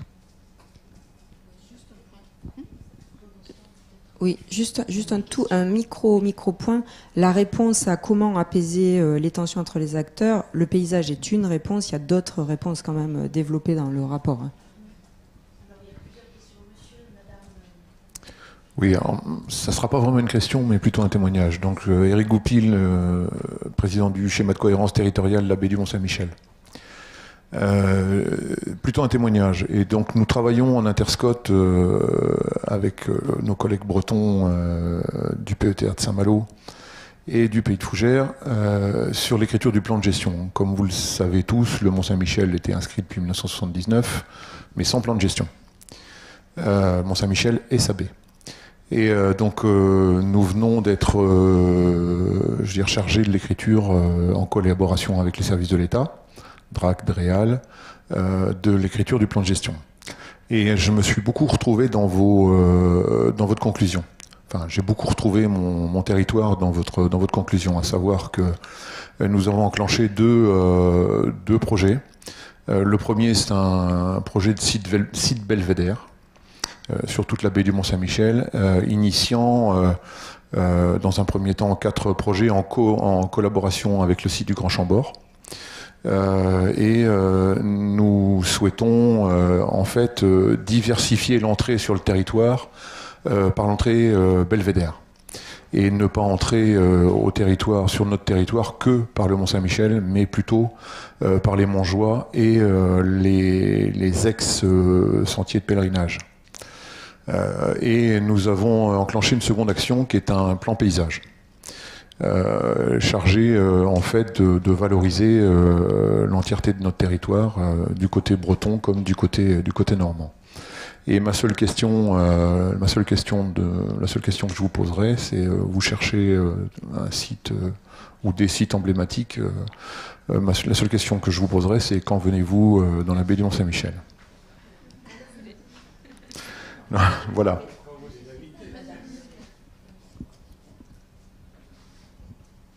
Bonjour, Isabelle Poulet, ministère de l'Environnement en charge de la politique des grands sites de France. Une chose qu'on avait déjà évoquée courant 2016, quand vous aviez fait une présentation à, je sais plus, c'est même plus mi-parcours peut-être, voilà, de l'état de vos réflexions.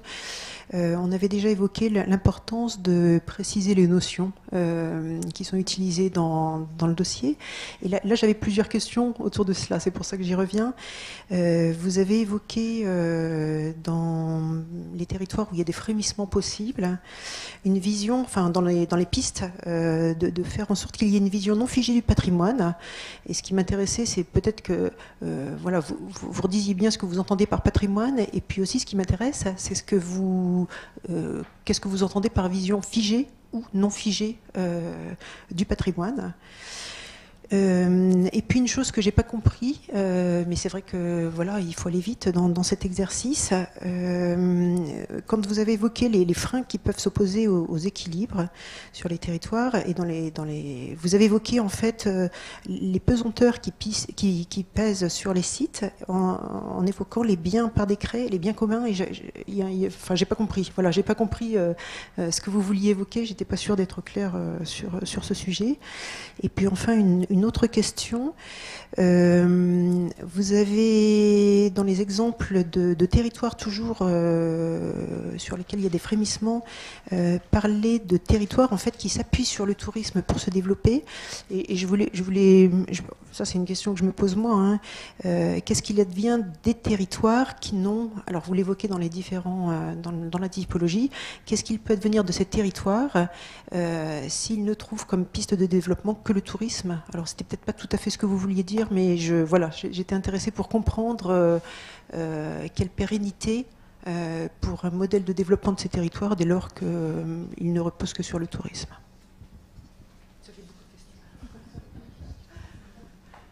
Donc, pour répondre sur bien par décret, bien par commun, c'est assez clair dans la version au moins ancienne de la labellisation, et notamment pour les sites UNESCO, où c'était un projet qui était clairement descendant, une initiative qui était clairement descendante, qui allait de l'État vers les territoires. Donc du coup, c'était un pseudo-décret qui imposait la reconnaissance d'un élément patrimonial avec toutes les suggestions que ça implique par la suite pour les autres territoires. Et lorsqu'on discute avec les gestionnaires des sites, on s'aperçoit que ce passé de l'histoire de la labellisation, de sa trajectoire, marque encore très fortement les esprits et du coup, dans certains cas, peut entraver une appropriation du site, du bien, etc. et de son devenir par les acteurs locaux. Donc c'est ce qu'on entend un peu par bien, par décret, ce modèle encore préexistant où le local, la petite commune ne va pas encore, même si ça portait une initiative portée par le local, ne va pas percevoir le poids qu'elle peut avoir dans la logique. Et on le mettait en opposition avec bien commun, qui serait un bien qui serait approprié de façon commune par l'ensemble des acteurs du territoire et dont l'entretien, la gestion, le devenir serait porté par ces acteurs-là et donc ferait l'objet d'une communauté d'intérêts. C'était ça l'opposition qu'on voulait faire entre bien par décret et bien par commun. Et la vision figée du patrimoine, par exemple, lorsque les acteurs locaux ou nationaux se posent la question de que faire face à la maladie des platanes aux abords du canal du Midi, la réponse de l'État, la réponse des services de l'État, c'est on reconstruit à l'identique, on remet la même essence arborée arborée pour conserver la labellisation et l'inscription au patrimoine mondial. Donc même si elle est fragile, même s'il y en a d'autres qui seraient plus adaptés, et même si certains acteurs locaux disent finalement certaines portions du canal sont aussi bien sans platane. Donc on a cette vision sujette à la labellisation, garantie par la labellisation, et aussi parce que c'est l'image identitaire à laquelle un certain nombre d'habitants et d'acteurs politiques sont attachés, qui fige le patrimoine dans une certaine immobilité, et que sur les abords du Terril, on va se demander à quelle hauteur laisser la végétalisation, la baie de Somme, jusqu'où va-t-on la laisser s'ensabler, parce que c'est contraire à la dynamique naturelle, et contraire à la vision un peu que tous les acteurs ont, et qui est renforcée par la labellisation. Oui, je crois qu'il ne faut pas entendre de posture normative. Nous, on ne dit pas c'est bien ou c'est pas bien. Voilà. C'est le constat. Et puis, c'est aussi le relais de ce que l'on a entendu sur les territoires. Cette idée de dire il faut que le patrimoine aussi puisse évoluer. Mais bon, voilà, c'est intrinsèque même au sujet. Sur votre question sur le tourisme, je ne sais pas si je l'ai bien comprise, mais en tout cas dans le cas du bassin minier, pour l'instant le risque n'est pas sa trop grande mise en tourisme, ça va, on a des marges de manœuvre. Ce qui est intéressant par contre, c'est le fait que ça diversifie les bases économiques de ce territoire. Ah, sur la baie de Somme. Alors sur la baie de Somme, sur la baie de Somme, on est plus sur, en effet, un tourisme qui est plus en place et qu'on s'observe concrètement par rapport à celui évidemment du bassin minier. Et ce qui est intéressant, c'est de voir que cette fois-ci, parce que en fait dans la phrase je disais ici la fréquentation touristique n'est pas un problème, elle est un objectif. Sauf que quand même, dans le cas de la baie de Somme, on a peut-être des résidents qui ne voient pas forcément d'un bon œil. C'est-à-dire se dire faire venir des touristes est un objectif, en faire venir encore plus, ça serait bien. C'est pas le discours qu'on entend dans la baie de Somme. C'est vraiment celui du bassin minier parce que ça démarre. Voilà. Mais je sais pas si j'ai répondu à votre question. Oui. Ah oui, alors si, c'est ça. Si, l'idée après, ce qui est possible de faire, c'est pour ça que j'ai mis un T-1, mais après je ne l'ai pas refait jusqu'au bout, c'est-à-dire qu'on peut aussi voir ces différentes configurations comme des instantanés d'un processus de mise en tourisme de la France, des territoires. On parlait de Paris à midi comme étant peut-être un jour occupé que par des Airbnb et des résidences secondaires. Ce qui est intéressant aussi, on ne l'a pas fait là, mais je pense qu'on pourrait le faire dans une des valorisations ou des réflexions à mener, c'est de voir ces différentes configurations comme des instantanés d'une même histoire, qui ne se produira peut-être pas. Mais ce que je veux dire, c'est que quand on est un territoire qui n'est pas touristique, mais qui est en train de miser là-dessus, on peut peut-être aller voir justement des territoires qui sont aujourd'hui dans ce scénario touristique dans un territoire qui ne l'est pas, et voir ce que ça produit pour l'anticiper. Et pousser au bout, c'est ma première histoire de sites touristiques dans des territoires très touristiques, avec après, avec tous les risques d'hyperspécialisation, de dépendance d'un seul secteur, etc. On peut refaire l'histoire en l'envers en reprenant les configurations. C'est une bonne idée, j'y avais pas pensé, mais en me posant la question, du coup, ça me permet d'y penser. Oui, tout à fait. Merci. Pardon, oui, Jean-Pierre Thibault, Inspection générale de l'environnement.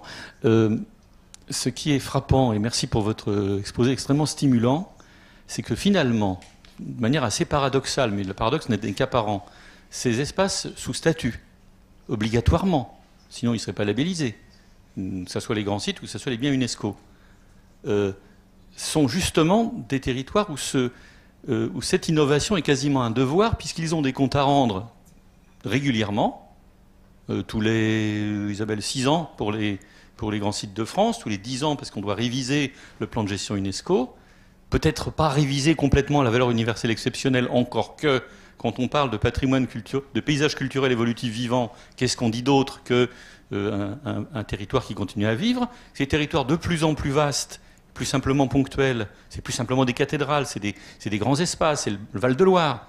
Tout ça ne peut pas rester figé, et que donc ces territoires ont un devoir d'excellence dans l'innovation sur à la fois le mode de gestion et donc la manière dont ils vont s'ancrer dans leur... et peut-être inventer, comme vous l'avez dit, de nouveaux types d'activités, de nouvelles formes de régulation des conflits, Bref, on n'est typiquement pas dans des territoires figés. Alors même que tout le laisserait penser a priori. Je pense que vous en pensez. Ah oui, on est complètement d'accord avec ça. C'est ce qu'on essaye de dire à travers l'idée de laboratoire, de lieu d'innovation. C'est-à-dire qu'on a de telles contraintes que ça oblige à dépasser justement les modèles existants. Alors pour répondre quand même à votre question sur comment on apaise les tensions, le paysage est clairement apparu comme un possible consensus, mais sinon c'est nos carrés, c'est-à-dire il faut arriver à associer, intégrer, diversifier et faire tout ça en même temps. C'est ça qui est compliqué. Donc il y a des essais, il y a des choses intéressantes. C'est-à-dire le canal du Midi était à un point tel de conflit que on va voir ce que ça donne, mais la création de ce comité des biens, comité des biens en vue d'une création d'une charte, c'est une expérience intéressante et inédite quelque part, d'associer des acteurs tout au long d'un linéaire au nom d'un bien commun qui est en plus identitaire parce qu'il regroupe les deux ex-régions de la Nouvelle-Occitanie. Bon voilà, il y a vraiment un travail là, par exemple, assez inédit en termes de mise en scène d'une coopération des acteurs. Il faut voir ce que ça donne, mais c'est très intéressant. Oui, j'ajouterais juste que peut-être aussi toute la difficulté dans l'évolution, dans les trajectoires que peuvent connaître ces territoires, c'est qu'on est face à des constructions sociales qui sont distinctes et qui peuvent se complémenter ou pas, entre d'une part la constitution d'un patrimoine. Tout à l'heure qu'on évoquait figé ou non figé, c'est l'idée de se dire est-ce que la valeur patrimoniale qui a été actée à une date particulière est amenée à bouger? Est-ce que les acteurs territoriaux, est-ce que les instances qui ont été décisionnaires de la reconnaissance de cette valeur souhaitent faire évoluer cette valeur dans son temps? Ça, c'est un premier point. Et ensuite, territorialement parlant, la ressource, et c'est aussi notre propos, est une autre construction sociale. Il faut se l'approprier, il faut se donner les moyens de porter un développement avec ça. Et donc, on peut imaginer qu'à un moment donné, un territoire a une co-construction de son patrimoine et sa trajectoire de développement, ce qui va potentiellement amener à avoir des complémentarités, retombées économiques, moyens de gestion, etc. Mais rien ne garantit que dans le temps long, cette co-construction se poursuive ou qu'inversement, l'absence de co-construction qu'on constate là n'apparaisse pas plus tard. Donc la question du temps long pose ce débat-là, de savoir comment on fait dialoguer des acteurs qui potentiellement ne dialoguent pas ensemble autour de construction patrimoniale et trajectoire de développement du territoire. Oui, ce n'était pas vraiment une question, c'était un témoignage, parce que j'avais fait partie de l'équipe animée par Jean-Louis Subilo pour la redynamisation du bassin minier, et on s'était beaucoup interrogé sur la notion de patrimoine culturel évolutif vivant, qui était le critère de classement UNESCO.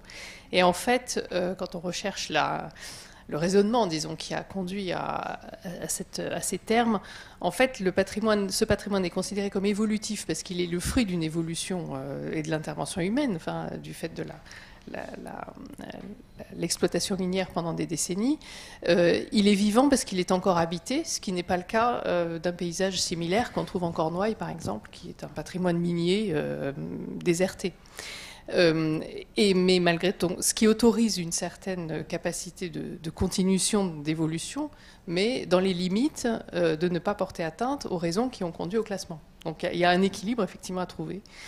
Bon, ce qui permet quand même un certain nombre d'évolutions. Mais par exemple, sur le cas peut-être le plus visible, qui est le boisement des terrils, un boisement naturel, si on l'autorise, enfin si on le laisse se développer de façon trop excessive, on a affaire à des petites collines qui, dans 20 ou 30 ans, n'auront plus aucune signification. Alors qu'en revanche, pour la résilience et l'inversion d'image de ce territoire, qui est aussi un des phénomènes positifs et qui était un des objectifs de ce classement UNESCO, le fait que toute cette noirceur devienne de la verdure, c'est quand même un effet positif. Voilà. Bon, après, ça, effectivement, il y a un certain nombre d'équilibres à tenir pour préserver l'aspect mémoriel, préserver le sens, préserver la typicité, disons, de ce territoire, tout en autorisant son évolution pour permettre aussi d'améliorer, enfin, de développer son activité et son attractivité économique. Mais par ailleurs, comme vous le disiez, c'est vrai qu'on ne peut pas tout miser sur le paysage, on ne peut pas tout miser sur le développement culturel, même si d'énormes efforts sont faits. C'est vraiment une action conjointe, transversale de tous les acteurs, et ça fait entrer des tas d'autres paramètres qui dépassent un peu le cadre de ce séminaire. Je ne me suis pas présentée, pardon. Oui, donc je suis Isabelle Maréchal, inspectrice générale des affaires culturelles. J'avais donc participé à la mission conjointe Jean-Louis Subilo à ce titre, au titre du patrimoine UNESCO, enfin du volet UNESCO de ce sujet. Mais peut-être juste pour rebondir sur ce que vous venez de dire, sur la question du bassin minier, il y a un organisme qui est la mission bassin minier, qui vise à être garant finalement du bien sur les 120 km que fait le bassin minier. Et une autre problématique de justement accompagner l'évolution des territoires et des communes dans leur développement économique, mais également dans leur développement résidentiel, c'est de maîtriser l'urbanisation au pied des terris pour permettre de maintenir cette vision de ces terris et l'inscription de ces terris dans le paysage du bassin minier. Et donc on a une mission qui intervient auprès des intercommunalités, auprès des communes, pour co-construire les SCOT et PLU pour inscrire des éléments permettant de préserver le bien des terris au regard de l'emprise territoriale. Donc Sandrine Belland, justement de la mission bassin minier, donc merci d'avoir parlé pour nous. Effectivement, on est sur un territoire complexe et du coup je me posais la question, qu'est-ce qui fait la différence entre le territoire du bassin minier où vous disiez, certes, on est un territoire assez compliqué en termes socio-économiques, mais pour autant on arrive à avoir des frémissements avec vraiment un territoire qui... enfin, la deuxième catégorie, est-ce que, à mon sens, c'est vraiment derrière qu'il y ait à un moment une volonté politique d'investir, mais est-ce que ça s'arrête là ou pourquoi il y a quelle passerelle il y a entre la catégorie 2 et 3 Voilà, c'est une question que... Entre la catégorie où... vous aviez... Je pense que c'est pas la 2, c'est pour ça... Ah oui, la catégorie voulait dire d'un site touristique dans un territoire productif, mais qui est dynamique, etc. Vous évoquiez, parce que j'ai dû... vous évoquiez Le 2, c'est un territoire résidentiel, ça n'a rien à voir. C'est vraiment... ouais. Parce que l'inscription UNESCO est est un effet bénéfique forcément pour les territoires, mais on aurait pu ne pas avoir de frémissement si on n'avait pas eu derrière une volonté de le mettre en valeur. Complètement, voilà. Oui, tout à fait. Peu importe le cas avec lequel vous vouliez comparer, ou sinon on peut chercher, mais frémissement est possible levier. Ça veut dire que on observe, quand on regarde très finement, concrètement, ça veut dire que voilà, je suis sur une analyse en 700 secteurs d'activité pour chercher vraiment l'aiguille dans la botte de paille, si elle existe. Hein. Et en effet, il y a plusieurs signaux qui...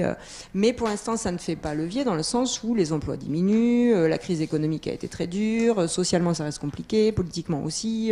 Voilà, c'est quand je dis possible levier et frémissement, c'est ça, c'est qu'on est dans une situation où il se passe des choses, mais le premier enjeu, c'est les conforter et en faire un levier de développement. C'est-à-dire qu'aujourd'hui, si on regarde la situation, si quelqu'un fait le diagnostic, on reste sur un diagnostic de territoire compliqué, comme vous dites, complexe, hein, pour pas dire autrement.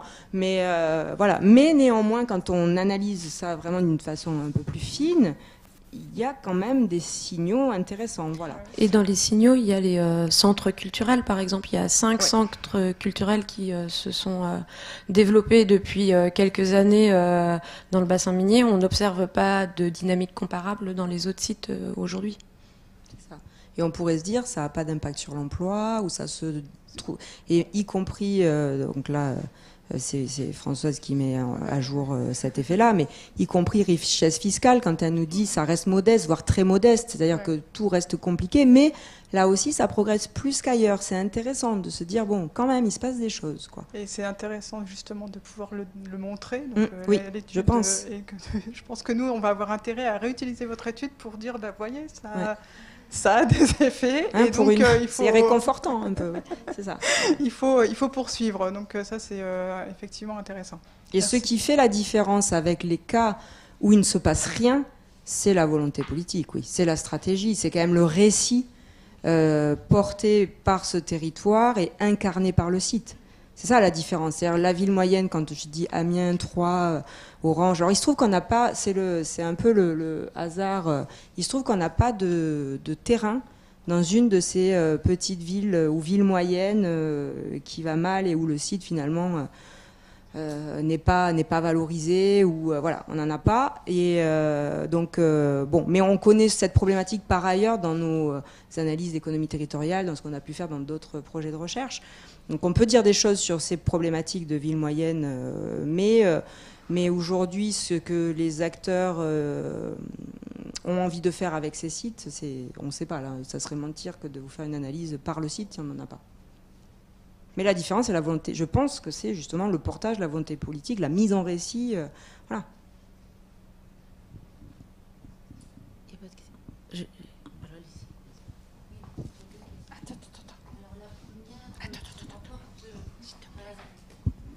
Martine Verne du PUCA.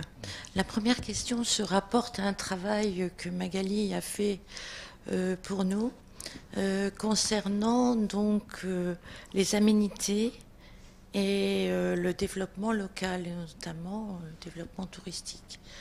Et dans ce travail, on voyait qu'il y avait aussi des frémissements dans certains territoires ruraux qui avaient su s'organiser, en quelque sorte, qui avaient saisi les valeurs paysagères, notamment, pour pouvoir faire développement.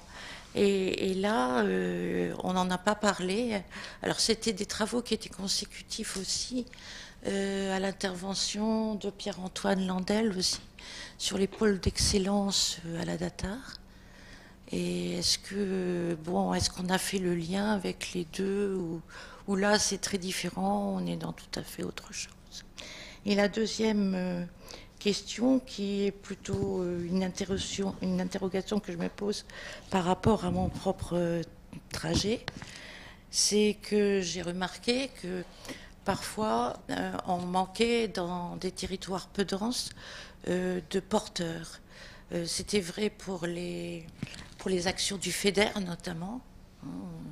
On avait des crédits qui arrivaient, mais bon, il n'y avait pas de projet, quoi. Enfin, pas beaucoup de projets, il fallait les chercher, quoi.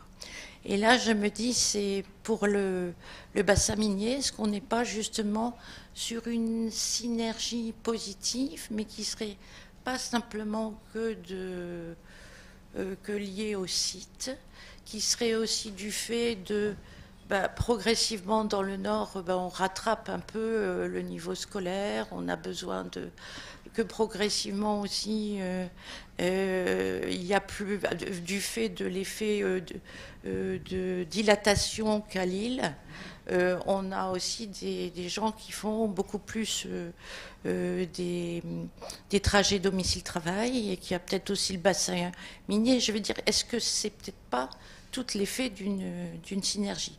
Donc voilà, j'ai en fait ces trois questions. C'est un, les questions des pôles ruraux. Deux, effectivement le portage dans le temps, parce qu'on peut avoir aussi des porteurs, et puis tout à coup, pour une raison ou une autre, les gens s'effacent. Et quand on parle d'effet dans le temps, ça voudrait dire qu'il y a un portage continu, quoi, en fait. Ça, on ne l'a pas. Et puis la question du bassin minier. Mais tant mieux, quels que soient les effets de quoi que ce soit, l'essentiel est que le bassin minier... Je vais vous laisser répondre. Je voulais juste rebondir sur la question qui était le troisième point qui a été posé. Moi, c'est juste une question que je me posais, par exemple, sur la ville de Lens. On a eu un effet discuté de du Louvre. Mais est-ce que l'infrastructure de transport, le TGV, c'est pas extrêmement ambivalent? C'est-à-dire qu'à la fois c'est très bien, ça peut faire venir des gens très vite depuis Paris, mais ça les fait aussi repartir extrêmement vite. Et donc de ce fait, les retombées locales ne sont pas très grandes. On va au Louvre, on déjeune au Louvre, on repart du Louvre et on reprend son train. Et deuxième point, quand vous avez comme ça des infrastructures de transport, et ça c'est pas spécialement sur Lens, mais dans d'autres cas, ce qui peut se produire, elles sont à la fois positives parce qu'elles permettent aux gens de venir aisément, mais je dirais qu'elles permettent aussi aux populations locales de s'éloigner aisément. Et quand le tourisme a un effet, comme vous l'avez soulevé, de hausse des prix du coût de la vie généralement et des prix du foncier, à ce moment-là, ça veut dire que vous avez un effet qui est de gentrification, qui est un effet qui n'est pas nécessairement souhaitable. Oui, oui, tout à fait. Bah, oui, oui, sur l'accessibilité et son impact sur le développement, c'est vrai pour tout type de territoire, site ou par site. Sur le Louvre-Lens, j'en sais rien, on n'a pas fait un zoom expressément sur ce site-là, donc peut-être qu'il n'y a pas de traces, hein, j'en sais rien, mais globalement, comme je vous dis encore, vraiment, on ne s'attendait pas à avoir cet impact-là, et pourtant il y est. Alors, comment démêler ce qui est du site ou pas ? Donc c'est pour ça qu'on a essayé de raisonner avec cette succession d'échelles, avec un peu cette... donc ça veut dire qu'on mène de façon en parallèle l'analyse à 5 niveaux d'échelle imbriqués. Et en regardant vraiment finement ces 5 niveaux d'échelle imbriqués, selon les configurations territoriales, dans les 70 sites, etc., quand même, on se rend compte, quand je dis une ressource parmi d'autres, le premier cas de figure, c'est que là, vraiment, le territoire est dynamique, il y a ça, et puis le terrain qui nous permet de l'affirmer aussi. Mais là, en effet, on ne peut pas démêler ce qui est de l'ordre du site ou pas, et sans doute que ce qui est de l'ordre du site est finalement assez minime par rapport à la périurbanisation, l'attractivité du territoire résidentiel, etc. C'est le premier cas. Mais dans le cas du bassin minier, on voit que c'est, en tout cas là, pour répondre concrètement, c'est pas le solde migratoire qui progresse ou qui explique la dynamique. Moi, je vous dis, les frémissements, et en plus, c'est là qu'on peut dire que c'est sans doute lié au site, c'est quand vous regardez les 700 secteurs d'activité, que vous voyez que c'est lié à des activités touristiques et culturelles. Voilà. Et par contre, pour l'instant, ça ne permet pas de faire rebond, c'est-à-dire ça ne permet pas de compenser les pertes d'emplois. Voilà. Par contre, quand il y a développement des activités de services aux entreprises, tout ce qui est activité support, etc., là, on est sans doute quelque part entre l'île et sa périphérie, plutôt que répondre aux besoins d'une mise en tourisme du territoire. Voilà. Mais, et au final, comme vous le dites, la situation de ces territoires est tellement difficile que quelque part, tout est bon à prendre. Même quand c'est du tourisme, je dis ça en rigolant parce que souvent c'est perçu de façon très négative comme activité économique, ce que je ne pense pas du tout. Voilà, mais voilà, donc c'est bon à prendre pour ce territoire. Non, je sais bien, mais je sais bien. Mais juste pour répondre par rapport... Il y avait d'autres questions, pardon. Juste pour rebondir par rapport à la fréquentation touristique qui serait soit liée au Louvre-Lens, soit liée à UNESCO sur le bassin minier. Il y a des comptages qui sont en train d'être faits sur des points d'entrée dans le bassin minier pour analyser la fréquentation touristique. Aujourd'hui, on ne voit pas véritablement un effet boom de la fréquentation touristique, que ce soit par le Louvre-Lens ou par UNESCO, mais plus un tourisme local finalement, où en fait... une meilleure fréquentation des sites, mais par les populations locales, ce qui fait que la question se pose peut-être différemment de la mise en visibilité touristique de ce lieu-là que d'une amélioration du cadre de vie et en tout cas une meilleure connaissance par les habitants de leur territoire. Peut-être une cour. Oui, oui. Non, je reprends la parole 30 secondes simplement pour reciter 3 exemples qui me paraissent intéressants de frémissement sous le statut. C'est-à-dire que de mobilisation des acteurs du territoire. Et quand on les a mobilisés, ils n'arrêtent plus. Ça s'est passé sur le bassin houiller. Il y a peut-être un effet déclencheur, qui peut être une personne, peut-être que c'est Jean-François Caron. Mais à Rochefort, 20 ans avant, ou 30 ans avant, il y avait un autre élu un peu original qui s'est mis à trouver que c'était intéressant le tas de pierres le long de la Charente, qu'on vouait à la mise en place d'une rocade, qui était la Corderie royale. Et ça n'a plus arrêté. Et ça continue aujourd'hui, parce que à partir de... imaginez ce que c'était que Rochefort du temps des demoiselles. Et regardez ce que c'est devenu aujourd'hui. La carte postale chromo et aujourd'hui cette espèce de territoire très dynamique qui est tout l'estuaire de la Charente. Tout l'estuaire de la Charente. Bibracte. Alors là, peut-être que le personnage providentiel s'appelait François Mitterrand, qui s'est mis à s'intéresser à ce grand site archéologique enfoui dans la forêt. Pas du tout figé, puisqu'on est en train de défricher la forêt pour donner une idée de ce qu'était cette ville extraordinaire qui a été déménagée à Autun il y a quelques siècles. Le lac du Salagou, paysage figé, bravo, c'est un lac de barrage. Il y a 50 ans, il n'y avait rien là, il y avait autre chose. Il n'y avait pas rien, il y avait autre chose. Là aussi, on a des gens mobilisés sur le territoire. Pas beaucoup, pas nombreux. Bibracte, il commence à imaginer ce que pourrait être un développement autocentré. Et pourtant, c'est un grand trou noir démographique. Donc voilà, je pense qu'il y a un effet qu'il faudrait analyser de déclenchement d'une dynamique territoriale, d'une mobilisation des acteurs locaux, qui est jamais très simple et qui est jamais vraiment acquise complètement. Mais quand ça a démarré, là, pour le coup, ça fait des choses étonnantes. Alors, est-ce que je peux réagir tant qu'on est sur ce sujet ou c'est...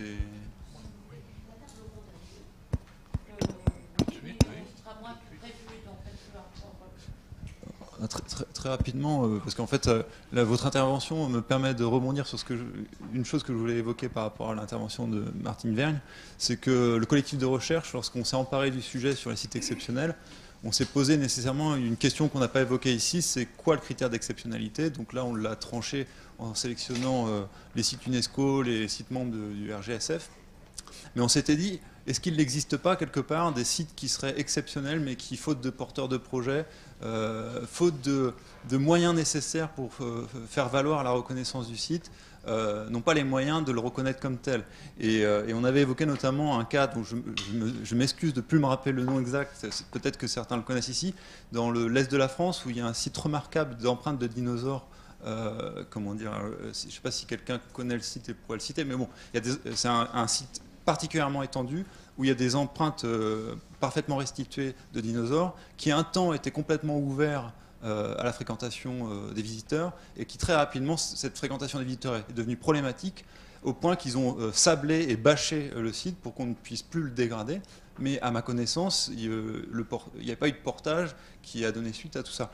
Donc peut-être qu'une perspective de recherche, mais qui est compliquée méthodologiquement à mettre en place, ça serait de trouver des exemples de sites où il se passe quelque chose, mais pas assez, pour accéder au statut et voir quelle dynamique d'acteurs se joue là. Est-ce que ces sites sont complètement oubliés de la population locale et des visiteurs ou pas? Voilà, c'est ma courte réaction.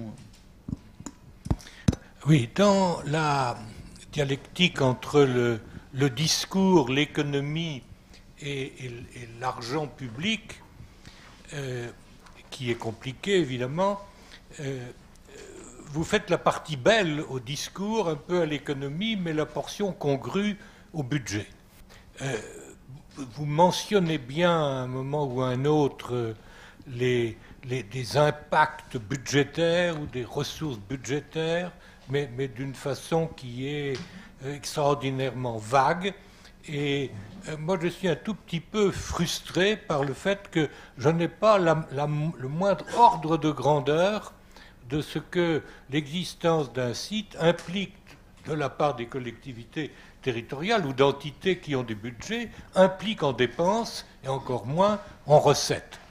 Alors, je ne veux pas suggérer que je ne veux pas jouer le rôle, même si ce serait un rôle de composition, pas de composition, un peu de l'économiste bête et méchant, un rôle que j'assume très volontiers, et comprendre que l'économie et plus encore le discours politique a une importance tout à fait considérable. Je suis tout à fait conscient de ça, mais d'un autre côté, ignorait totalement cette dimension, ignorait le chèque, ignorait ce qui conditionne en partie tout de même la possibilité de mettre en œuvre les discours politiques et d'obtenir les résultats économiques. Alors, est-ce que je trouverai dans le rapport complet les informations dont je suis un peu frustré, ou bien est-ce que vous l'avez jugé, pour des raisons peut-être valables, de faire l'impasse sur cette question? Voilà le problème que je me pose. Alors, je ne sais pas si les réponses seront à la hauteur de vos attentes, mais en tout cas, une grande partie d'entre elles figurent dans le rapport, où effectivement, par un jeu de mailles emboîtées, c'est-à-dire de la commune à l'intercommunalité, en considérant les communes riveraines, les intercommunalités riveraines, on a essayé de voir sur le plan de la richesse fiscale, le potentiel financier des communes, des niveaux d'impôts, des niveaux de dépenses, d'endettement, des taux de rigidité des budgets, s'il y avait ou non des spécificités de ces collectivités locales impliquées ou concernées par les grands sites. Et il apparaît que dans le cas général, alors bien sûr avec des cas particuliers et hors des différences entre sites, il n'y a pas de fait majeur que l'on puisse référer, tant en termes de richesse, de dépenses que de recettes prélevées, à la présence des grands sites. Et donc, par exemple, je l'ai dit tout à l'heure, effectivement, certes très rapidement, on s'aperçoit qu'il y a des communes concernées par les sites qui dépensent le plus, mais ce sont des communes comme Le Havre, des communes qui sont très urbaines, donc leur niveau de richesse puis de dépenses, puisqu'il y a un lien trop étroit entre les deux, ne tient pas à la présence du site. Alors, donc, second pas, donc pas a priori d'effet majeur qui soit dû à la présence du site, tant en termes de richesse qu'en termes de dépenses et qu'en termes de marge de manœuvre. Elles ne sont pas plus endettées que les autres, malgré les projets qu'elles ont soutenus jusque-là, y compris par exemple dans le cadre des OGS. Et ce que nous avons fait, c'est quand même, toutes les choses ne sont pas égales par ailleurs, nous avons construit une typologie en 5 ou 6 cas de figure, montrant comment il y avait ici ou là des marges de manœuvre qui étaient plus ou moins étendues, donc des collectivités locales qui sont plus riches, qui n'ont pas beaucoup dépensé, donc qui ont encore des capacités d'épargne et des capacités d'investir. D'autres, au contraire, où les moyens sont beaucoup plus modestes, mais ont progressé par des dynamiques de rattrapage, et où tout ne va pas si mal que ça, où il y a une certaine capacité de supporter un effort d'investissement, même s'il n'est pas extrême. Donc il y a comme ça 7 ou 8 cas de figure, incluant nos sites d'études, et qui montrent qu'il y a cette réalité fiscale et financière très diversifiée. Et pourquoi on ne va pas plus loin que ça dans le diagnostic, c'est ce que j'ai essayé un peu de dire tout à l'heure, c'est parce qu'il y a 2 choses et 2 obstacles qui sont absolument incontournables. La délégation vers des tiers privés, des exploitants privés, par exemple à la caverne Pont d'Arc, qui fait qu'il y a toute une partie de l'activité qui est liée au site qui échappe aux budgets locaux, puisque c'est un délégataire privé, et ça on ne sait pas, enfin ou je ne sais pas, intégrer cette comptabilité privée dans la comptabilité publique, c'est le premier élément. Et ensuite, c'est que c'est bien facile, parce qu'on a les données lorsqu'il s'agit des communes et de leurs intercommunalités, on a les plus grandes difficultés du monde à intégrer les données comptables des syndicats intercommunaux, par exemple, ou des syndicats mixtes. Parce que leur comptabilité n'est pas rendue publique, il faut aller à la pêche et les harceler pour avoir ce genre de données qui ne sont pas nécessairement communiquées à des tiers, y compris dans un programme de recherche. Et là, on n'a pas pu arriver à vaincre cet obstacle. Donc, on l'a simplement fait pour communes, intercommunalités proches, limitrophes et plus ou moins éloignées. Donc voilà. Et effectivement, ces éléments-là, incomplets, imparfaits, figurent dans le rapport.